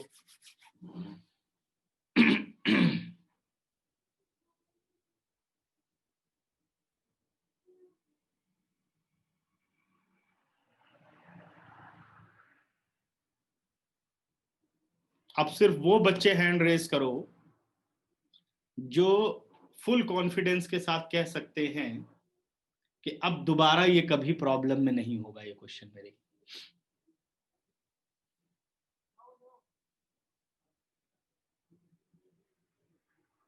ये रहा बेटा, यहां पे जरा ध्यान देना। R square is equal to s upon 4 pi, this implies s is equal to what. ठीक है परी, समझ में आ गया? हाँ जी, 5 बच्चों को फुल कॉन्फिडेंस है, वेरी गुड। ठीक है 6। ठीक,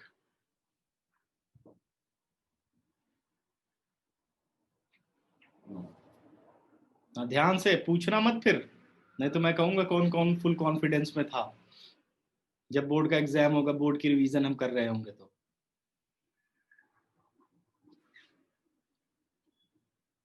क्योंकि मैं चाहता हूं कि अब इतना अच्छा टाइम तुम लोगों को मिला है तो एनसीईआरटी एकदम रट जाए। जब हम कुछ रिवाइज कर रहे हो बोर्ड में तो एनसीईआरटी तुम लोग ना पूछो, तब मुझे खुशी होगी कि हाँ सर एनसीईआरटी सारी आती है, जो इतना अब तक पढ़ा हुआ सब आता है, वो चाहिए। फिर तो हम कुछ नया करें ना।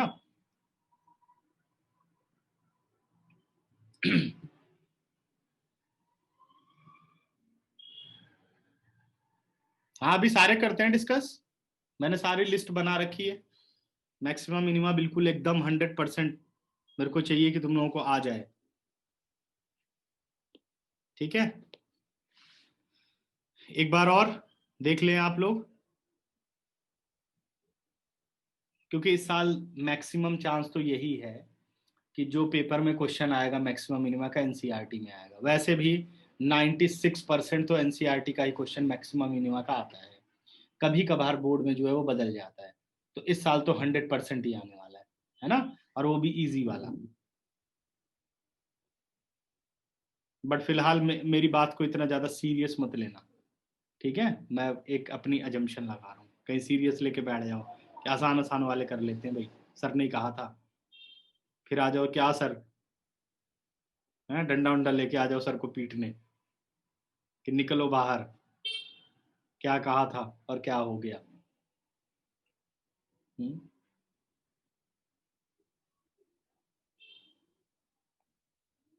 पेपर लीक कराने वाला दम होता मेरे अंदर ना तो ये मैं पढ़ाने का काम नहीं कर रहा होता, नेतागिरी कर रहा होता अब तक।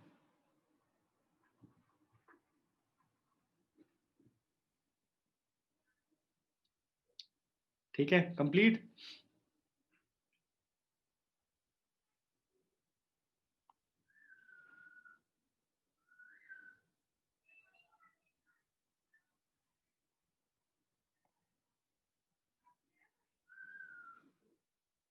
चले आगे, तो ये कंप्लीट हो गया है। अब बढ़ते हैं हम मिसलेनियस की तरफ। 50th एग्जाम्पल पर आते हैं मिसलेनियस के। क्वेश्चन कह रहा है बच्चों, an open topped box is to be constructed by removing equal square from each corner of a 3 meter and 8 meter rectangular sheet of the aluminium and folding up the side, find the volume of largest such box। कितने लोग ये वाला question कर लोगे? Hand raise करो। Same ही है, rectangular box वाला, question number 18 है ये। हो जाएगा ना? ठीक है, इसको छोड़ देते हैं फिर, ये कर लोगे लगभग। अच्छा अगला आओ, manufacturer can sell x item at a price of ₹5 minus x by 100 each. ये सेलिंग प्राइस पर यूनिट है बच्चों, सेलिंग प्राइस पर यूनिट है ये, ध्यान देना भी। ठीक है, क्या कह रहा है? A manufacturer can sell x item at a price of ₹5 minus x by 100 ईच। The cost price of x item is this one, ये टोटल कॉस्ट प्राइस है, ठीक है, टोटल सीपी है। Find the number of item he should sell to earn maximum profit. आपको profit को maximum करना है, कितने नंबर ऑफ यूनिट वो सेल करे, यानी एक्स आपको चाहिए, एक्स की वैल्यू जो कि उसका प्रॉफिट मैक्सिमम हो। और प्रॉफिट क्या होता है? Selling price minus cost price, यही होता है ना? ठीक है ना? अब समझते हैं बच्चों इस क्वेश्चन को, इसमें सब कुछ गिवन है, बस एक्स आपका वेरिएबल है, अगर मैं सेलिंग प्राइस की बात करूं तो एसपी क्या होता है, price per unit into number of unit. Price per unit आपको 5 माइनस एक्स बाई 100 दे रखा है। फिर से मैं पढ़ देता हूं, manufacturer can sell x item, देखो टोटल कितना सेल किया उसने, x, at a price of 5 minus x by 100 each. तो टोटल सेलिंग प्राइस क्या हो गया, quantity x multiply by price of each. ठीक है, तो इसको ओपन कर लेते हैं। This implies SP is equal to 5x minus x square by 100। CP में ऐसा नहीं कहा गया कि गलती कर दो कि ये सीपी इंटू एक्स कर दो। The cost price of x item is, total x item का ही कॉस्ट प्राइस आपको दे रखा है, ईच का कॉस्ट प्राइस नहीं दे रखा। तो अपना सीपी कितना हो गया, सीपी हो गया x upon 5 plus 500, correct. What is profit, P हो गया आपका selling price minus cost price. This implies P is equal to selling price 5x minus x square by 100 minus x by 5 minus 500। तो कोई calculation नहीं करते हैं, इसे as it is रहने देते हैं। तो फिर x से मल्टीप्लाई करते हैं, बिल्कुल ठीक है बेटा। तो x से इसको हम मल्टीप्लाई करते हैं। अब देखो यहाँ वेरिएबल कौन सा है, वेरिएबल तो x ही है, तो डिफरेंशिएट कर देते हैं। Differentiating with respect to x, dp by d x, 5x का 5 और 2x बाई 100, 1 बाई 5 और 500 का 0। ठीक है, तो dp बाई डी एक्स अपने पास आ गया 5 minus x by 50 into minus 1 by 5। थोड़ा इसे और कैलकुलेट कर लेते हैं, 25 और minus 1 24। dp by d x is 24 by 5 minus x by 50। ठीक है, फॉर मैक्सिमा और minima.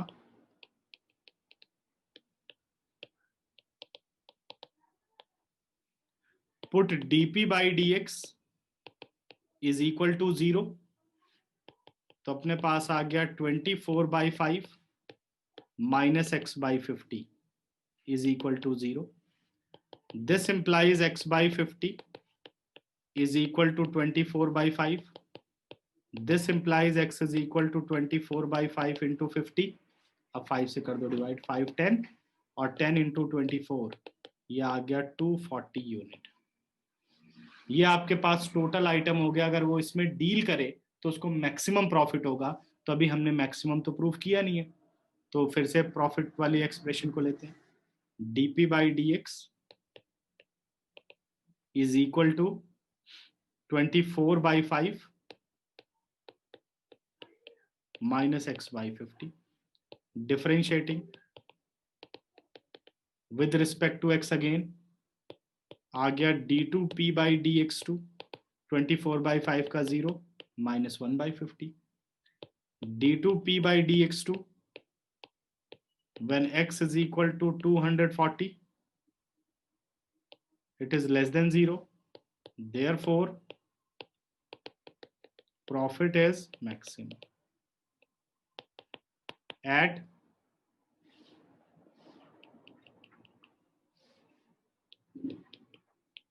x is equal to 240। Check करिए बेटा, इजी सा क्वेश्चन है, इसलिए इस पे ज्यादा मैंने डिटेलिंग नहीं की, सिंपल एल्जेब्रिक क्वेश्चन है।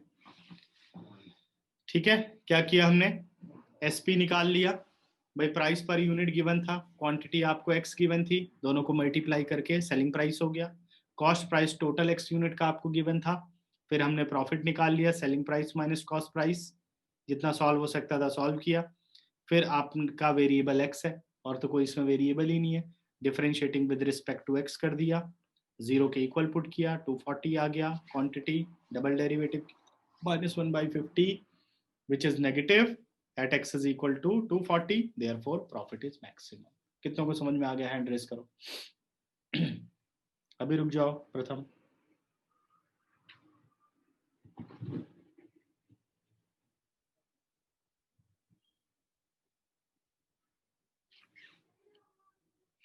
अंकुर, सत्यम, क्लियर और नॉट? ठीक है, बढ़ते हैं अब आगे। अगला question,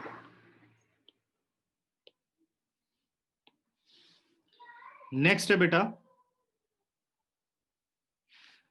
find the maximum area of an isosceles triangle inscribed in a ellipse of x square upon a square plus y square upon b square is equal to 1. ठीक है, कोई बात नहीं, ये क्वेश्चन देख लो. With its vertex at one end of the major axis. ये miscellaneous का क्वेश्चन है कि वर्टेक्स क्या होनी चाहिए, one end of the major axis पर वर्टेक्स होनी चाहिए. सबसे पहली बात इस क्वेश्चन की है कि इस क्वेश्चन में एलिप्स मेंशन नहीं है कि एलिप्स कौन सा है. ठीक है ना. तो अब ये आपकी मर्जी है कि एक्स एक्सिस के अलोंग बनाओ या वाई एक्सिस के अलोंग बनाओ, लेकिन एलिप्स का सेंटर तो 0 0 ही है, इससे बाहर एलिप्स नहीं आने वाला. अपने सिलेबस में यही वाला है, x square upon a square plus y square upon b square is equal to 1. बहुत ही इंपॉर्टेंट क्वेश्चन है, बोर्ड में आ चुका है. ठीक है, अब पहले तो हम एलिप्स बना लेते हैं, फिर मैं क्वेश्चन समझाता हूं फिगर के साथ साथ. ये भी थोड़ा कैलकुलेटिव क्वेश्चन है, ये इसलिए कर दे रहा हूं क्योंकि थोड़ा सा तुम लोगों को मिसलेनियस का हिंट मिल जाए कि मिसलेनियस में हम कितना काम करने वाले हैं, जो कि ना अगली क्लास में मैं इसको खत्म ही कर दूं. लास्ट क्लास होगी अगली इसकी. X O X dash, Y O Y dash. तो मैं एलिप्स बना रहा हूं major axis along X axis.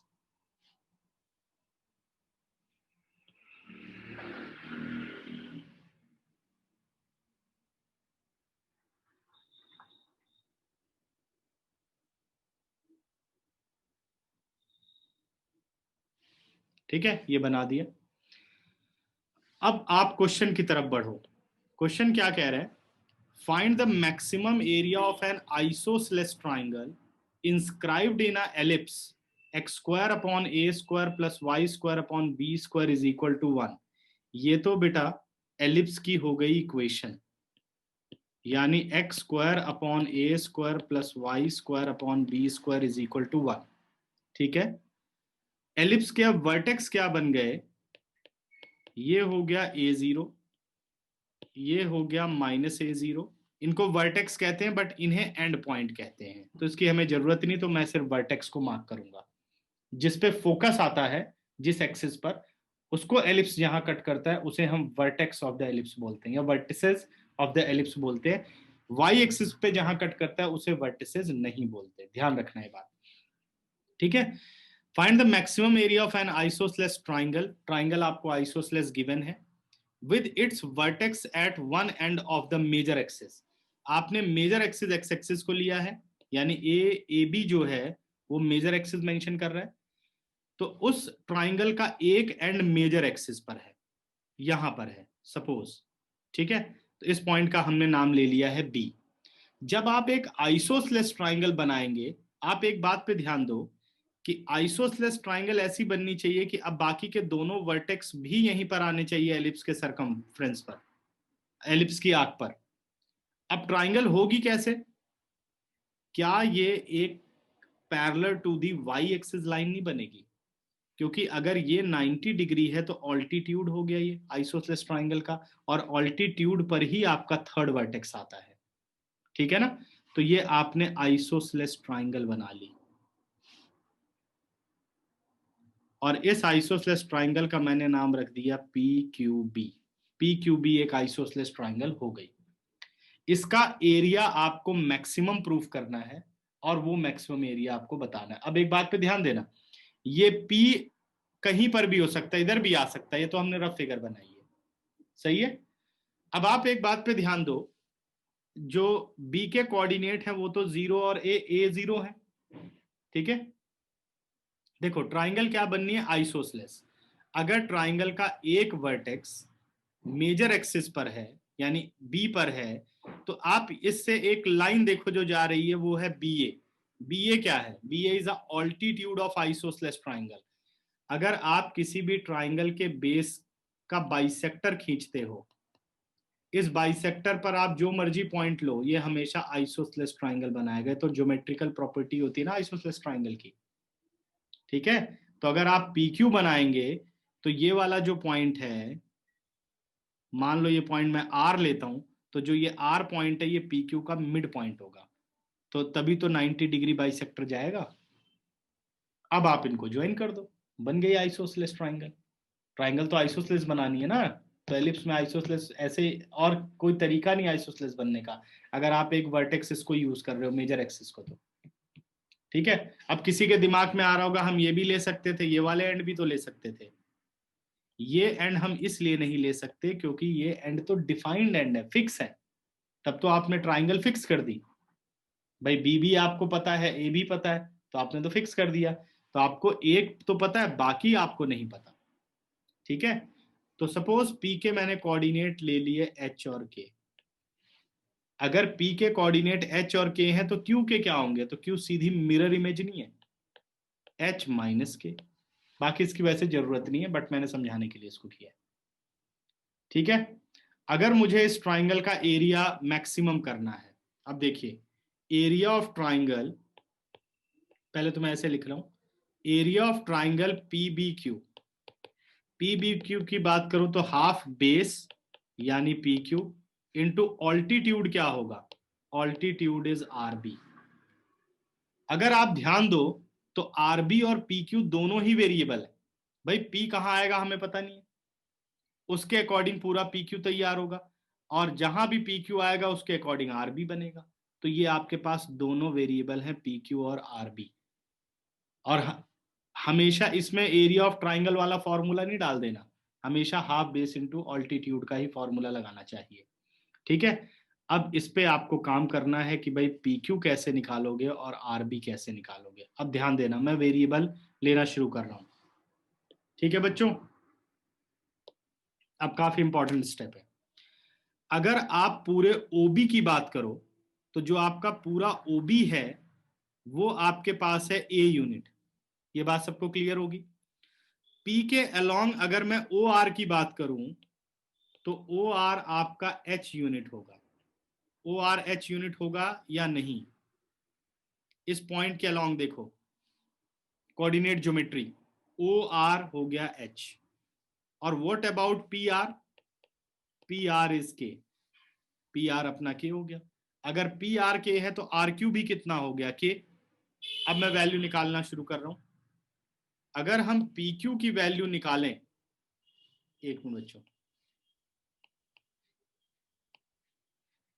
एक काम और मैं करने चल रहा हूं। जो यहां आर बी है, इस ऑल्टीट्यूड की वैल्यू निकालते हैं, भी रुक जाओ, ये वैल्यू आ गई। अब आप निकालो पी क्यू की वैल्यू। पी क्यू की बात करूं तो पी क्यू होगा p r plus r q. अगर पी आर अपना के यूनिट है तो आर क्यू भी के यूनिट है। This implies p q is equal to k plus k. This implies p q is equal to 2 into k. ये p q की value आ गई। अब फाइंड आउट करो आप आर बी की वैल्यू। आर बी की बात करूं तो आर बी हो गया o b minus o r, o b minus o r. O b अपने पास ए यूनिट है और ओ आर अपने पास एच यूनिट है, तो आपका आर बी हो गया ए माइनस एच। यहां तक पहले हम डिस्कस कर लेते हैं, ध्यान से देख लो। पी एक कोऑर्डिनेट है बेटा, कोऑर्डिनेट ज्योमेट्री के अकॉर्डिंग हम ओ आर को क्या लिख सकते हैं, distance of the point from the y axis. X coordinate होता है यानी एच हो गया डिस्टेंस ओ आर, ये बात ठीक है।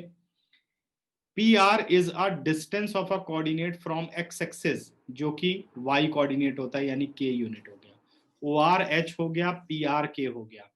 आर क्यू और पी आर है इक्वल, तो आपका पी क्यू क्या हो गया, ट्वाइस ऑफ पी आर भी कह सकते हो, या मैंने लिख दिया p r plus r q यानी 2k हो गया। और आर बी की मैं बात करूं तो आर बी हो गया o b minus o r. O b is a unit, o r is h unit, तो ए माइनस एच। किसको किसको यहां तक समझ में आ गया? अगर ये समझ में आ गया तो क्वेश्चन बहुत इजी है। सर ज्योमेट्री बस थोड़ी सी आनी चाहिए। हाँ जी परी। सर आपने ट्रायंगल पी क्यू बी क्यों नहीं लिया? पी क्यू बी तो लिया ट्राइंगल। सॉरी, वो जो आपने पॉइंट पी नया लिया ना, हाँ हाँ, उसके बदले वाई एक्सिस पे। वही तो मैंने बताया बेटा, वो फिक्स हो जाएगा। वो तो आपने डेफिनेट ट्राइंगल ले ली, हमें कोई पता नहीं कि कितनी कौन सी ट्राइंगल होगी, वो तो बी तो फिक्स है ना, वो तो हमें पता ही है। बी आ सकता है लेकिन कोई जरूरी नहीं कि आएगा, फिर तो आपने फिक्स कर दी ट्राइंगल की यही आइसोसेलेस ट्राइंगल, तब इसलिए तो हमने सीधे एरिया निकालो। पी ए बी भी इसलिए नहीं लिया क्योंकि वो फिक्स हो जाता। कौन सा पी? A b. P a b. अच्छा, पी पी ए बी आप ट्राइंगल लेना चाहते हो? Yes sir. तो पी ए बी अगर आप ट्राइंगल लेंगे तो आप आइसोसेलेस ट्राइंगल नहीं बना पाएंगे, देखो ध्यान से, क्योंकि आइसोसेलेस शो भी तो होना चाहिए। अब देखो मैं शो कर सकता हूं ये आइसोसेलेस है, मैंने लिया P R is equal to R Q, B R common, angle B R P is equal to angle B R Q each 90, S A S से triangle congruent, P B is equal to B Q. Triangle भी तो isosceles देनी है ना, yes sir. समझ गए? हम्म। और बताओ किसको कोई दिक्कत? ठीक है, यहां तक निकालना आ गया। अब आता हूं बच्चों, अब इसकी कैलकुलेशन पे ध्यान देना। देखो एरिया को मैं ए मान रहा हूं, एक मिनट, एरिया अपना ए हो गया, हाफ बेस पी क्यू हो गया यानी 2k, और ऑल्टीट्यूड ए माइनस एच हो गया यानी आर बी, 2 से 2 कट गया, ए अपने पास हो गया k इंटू ए माइनस एच, जिसे हमें डिफरेंशिएट करना है। ठीक है, एच कोऑर्डिनेट ज्योमेट्री का रूल होता है ना, अगर आपके पास कार्टेशियन प्लेन में कोई भी पॉइंट है, एक मिनट बेटा, कार्टेशियन प्लेन में आपके पास कोई भी पॉइंट है जिसके कोऑर्डिनेट एक्स वाई हैं, तो क्या कहती है ज्योमेट्री, ये x यूनिट है फ्रॉम y एक्सिस और y यूनिट है फ्रॉम x एक्सिस, दिख रहा है, थोड़ा छोटा लिख दिया, y यूनिट है फ्रॉम x एक्सिस, वर्टिकल और horizontal distance, horizontal distance is x और वर्टिकल डिस्टेंस इज y, तो हॉरिजॉन्टल डिस्टेंस यानी ओ आर हो गया वो h हो गया, और वर्टिकल डिस्टेंस आपका पी आर हो गया यानी वो k हो गया। अब ठीक है,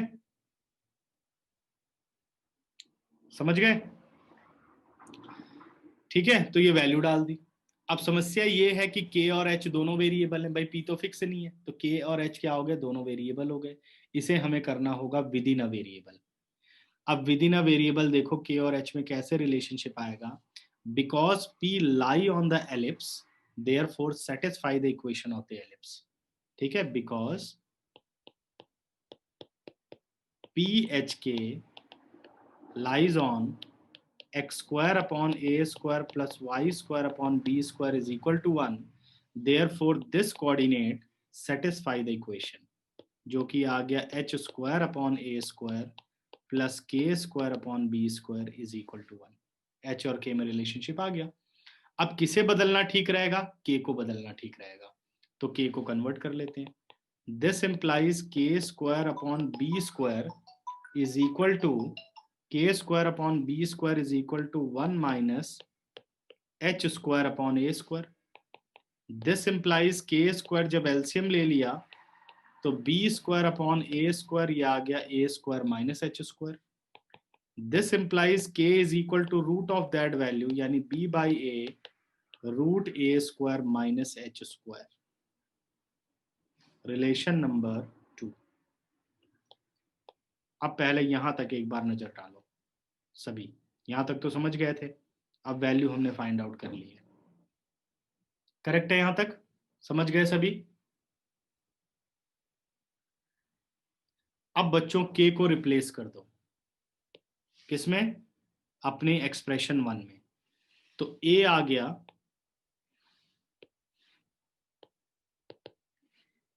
a minus h into b upon a को बाहर कर देता हूं root a square minus h square. फिर से एक बार मैं यहां शो कर देता हूं, a क्या है, k a माइनस एच, तो what is the value of k, b by a root a square minus h square. ठीक है, क्लियर? अब जिसे आपको डिफरेंशिएट करना है उसमें कांस्टेंट सारे आ चुके हैं और वेरिएबल h आ चुका है। अब करो आप इसे डिफरेंशिएट, डिफरेंशिएटिंग, बाकी क्वेश्चन में अब कुछ नहीं है, differentiating with respect to h, dA by dH, B by A as it is. Apply product rule. A minus H as it is. Root A square minus H square का derivative 1/2 root a square minus h square. A square का 0 और h square का कितना हो गया -2h plus root a square minus h square as it is, और a minus h का derivative करोगे तो ए का 0, एच का -1. ठीक है, अब इसे सिंप्लीफाई कर लेते हैं जितना सिंप्लीफाई हो सकता है. तो b upon a as it is, LCM लेते हैं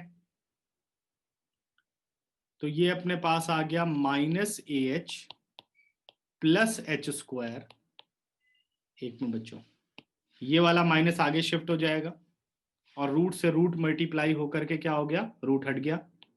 -a स्क्वायर माइनस और माइनस प्लस एच स्क्वायर और whole upon root a square minus h square. ठीक है, और सिंप्लीफाई किया b by a h square और h square 2h square minus a h minus a square और whole upon root a square minus h square. Differentiation ध्यान से देखो, clear करो. मैंने ठीक किया डेरिवेटिव फटाफट.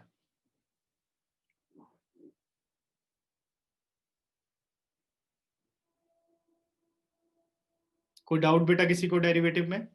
प्रोडक्ट रूल लगाया, चेन रूल लगाया हर जगह, फिर एलसीएम लेकर के सिंप्लीफाई कर दिया. फॉर मैक्सिमा और मिनिमा,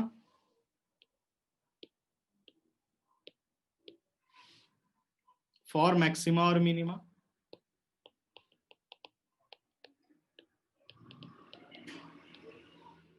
हमें पुट करना है dA by DH is equal to 0. अब मैं थोड़ा यहाँ पे डायरेक्ट स्टेप लूंगा. b बाई ए 0 के नीचे गया, 0 हो गया. Root a square minus h square 0 से मल्टीप्लाई होकर के 0 हो गया. सिर्फ बच गया अपने पास 2h square minus a h minus a square is equal to 0. क्या मिडल टर्म ब्रेकिंग हो रही है? बिल्कुल हो रही है. 2h square minus 2ah plus a h minus a square is equal to 0. Correct है. अब हम कॉमन क्या ले सकते हैं? यहां से आप कॉमन ले सकते हैं 2h h माइनस ए प्लस ए कॉमन ले सकते हो h माइनस ए 0. ठीक है, दिस इंप्लाइज 2h प्लस ए और दूसरा हो गया h minus a 0. This implies either h is equal to minus a by 2 और h is equal to a. ये दो वैल्यूज आपकी h की निकल गई हैं. यहां तक चेक करो, किसी को कोई डाउट हो तो.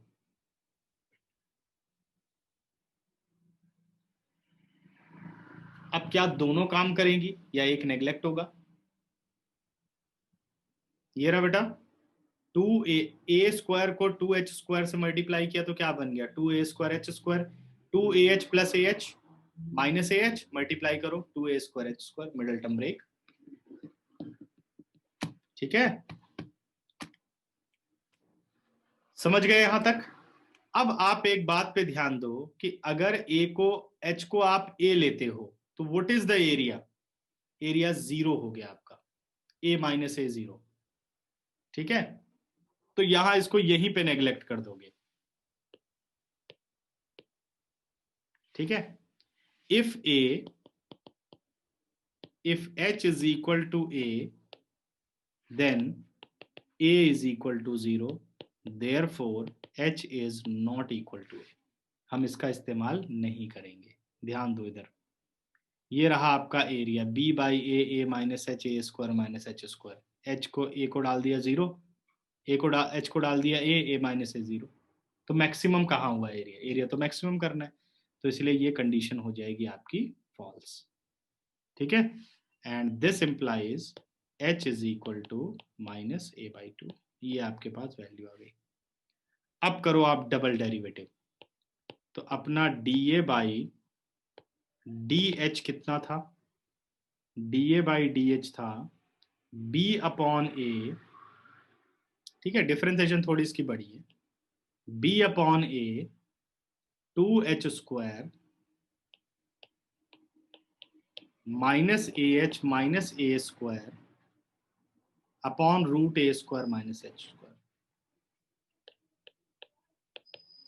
ये देख लीजिए. ठीक है ना? अब करो इसे दोबारा differentiate, again differentiating with respect to h,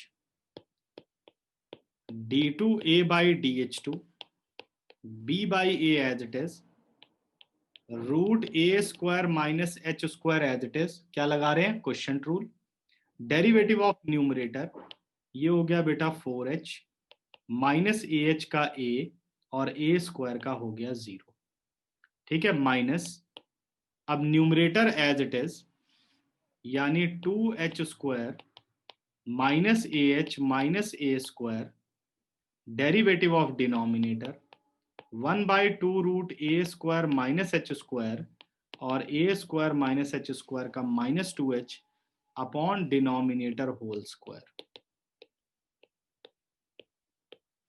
check करो एक बार, denominator root a square minus h square, derivative of numerator 2h square का हो गया 4h minus a, minus 2h square minus a h minus a square, और फिर root a square minus h square का derivative 1/2 root a square minus h square, और फिर ए square का 0 और एच स्क्वायर का हो गया माइनस 2h,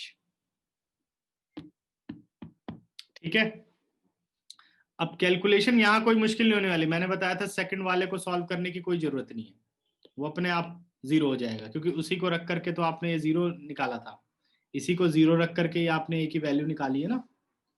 तो अब रखो d2a by dh2 when h is equal to minus a by 2, ये सारा तो 0 हो गया, यहां पे ध्यान देना, ये सब तो 0 हो गया, ये वाला पोर्शन, अगर मैं इसकी बात करूं तो ये सब तो होने वाला है 0, क्योंकि जो 2h square minus a h minus a square में वैल्यू डालोगे इसी से तो a माइनस ए बाई 2 आया था, तो ये सारा 0 हो गया, कैलकुलेशन बस यहां करनी है, b upon a root a square minus a square by 4 हो गया बेटे, और ये हो गया आपका माइनस 4a बाई 2 माइनस ए हो गया, और होल अपॉन स्क्वायर से रूट हट गया a square minus a square by 4।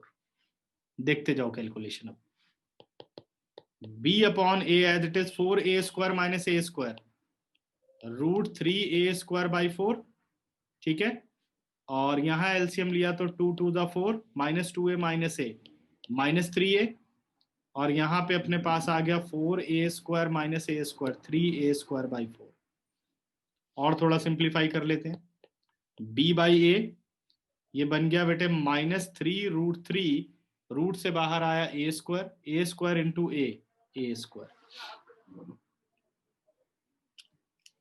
A to the power 2/4, क्यों, ए स्क्वायर है ना, रूट का स्क्वायर करोगे तो क्या आ जाएगा,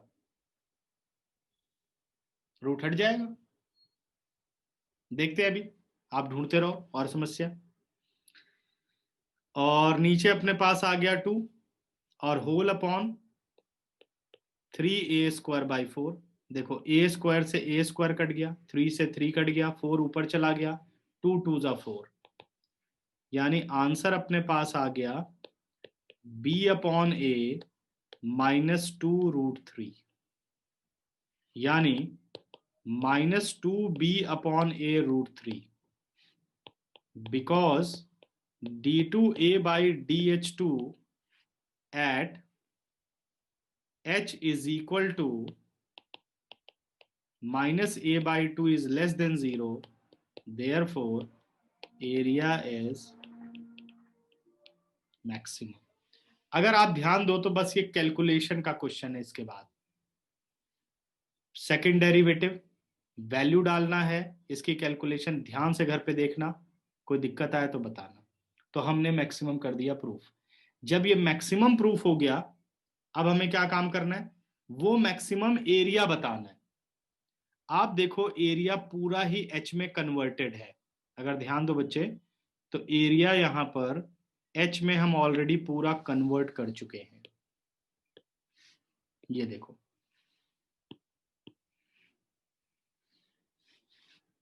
तो अब हमें यहां के निकालने की कोई जरूरत नहीं, उसने ये पॉइंट आपसे नहीं पूछा, आपसे मैक्सिमम एरिया और एरिया पूछा, तो हम सीधे इस एक्सप्रेशन में डाल देते हैं, because a is equal to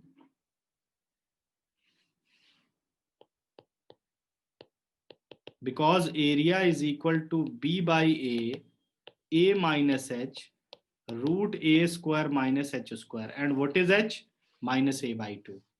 This implies a is equal to b by a minus और माइनस प्लस a by 2. एक मिनट, ठीक है, थोड़ा इसको मैं जल्दी कर रहा हूं, तुम लोग पढ़ लेना फिर बताना मुझे. ए स्क्वायर एच की जगह आ गया बच्चों a square by 4 minus a by 2 जब डाल दोगे. b बाई ए एलसीएम ले लिया 2a प्लस ए बाई 2 और 4a square minus a square by 3a square by 4. b upon a ये आ गया 3a बाई 2 और बन गया रूट 3a बाई 2. देखो क्या आंसर आ गया, a से a कट गया, ये बन गया 3 root 3 upon 4ab square unit. ये इसका आंसर है. अगर बुक हो तो एक बार जरा वेरीफाई करना बेटा, आंसर सही निकाला है. एरिया यही लिया है ना, एक बार चेक करके वेरीफाई कर दो. मुझे थोड़ा इसमें कंफ्यूजन हो रही है कि सही है कि नहीं. हाफ बेस इनटू हाइट था, ठीक है. जरा चेक करना बेटा एनसीईआरटी में आंसर इसका, अगर हो आपके पास तो.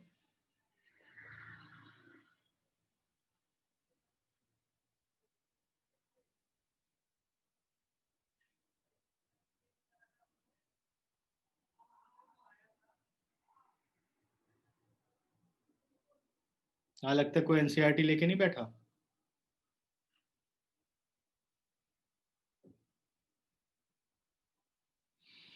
हाँ जी, मुझे देखना पड़ेगा.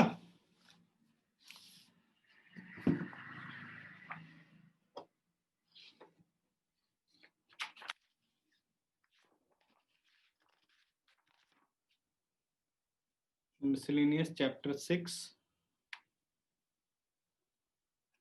हाँ ठीक है, क्वेश्चन नंबर 8 है ना. अब बताओ, आप लोग एनसीईआरटी लेकर के नहीं बैठते, बहुत तरक्की करोगे. ठीक है, सही answer 3 root 3 by 4 a b square unit. अब एक बार ध्यान से चेक कर लो, सिर्फ मैं इसके लिए 20 सेकंड काम करूंगा, ध्यान से देखते जाना. ठीक है,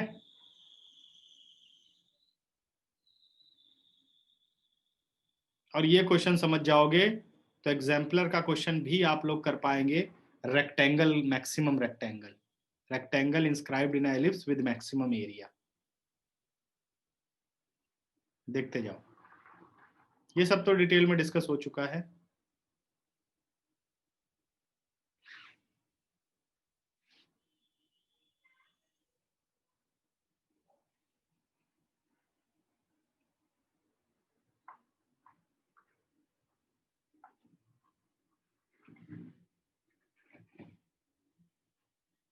अच्छा अच्छा, ठीक है संचित, 4 बार लिखा रिसीव नहीं हुआ. ओके ओके, ठीक है बेटे.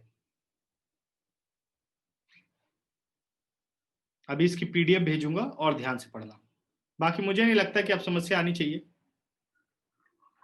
सैटरडे तैयार कर लेना इंटीग्रल, अब कम बचे ना. मैंने इसको इसलिए कर दिया कि मैं कंप्लीट कर सकूं सैटरडे तुम लोगों के लिए, जो हमने अपना टारगेट रखा था कि एक हफ्ते में मैक्सिमम मिनिमा की सारी एप्लीकेशन हो जाएगी, तो वो हो जाए. ठीक है.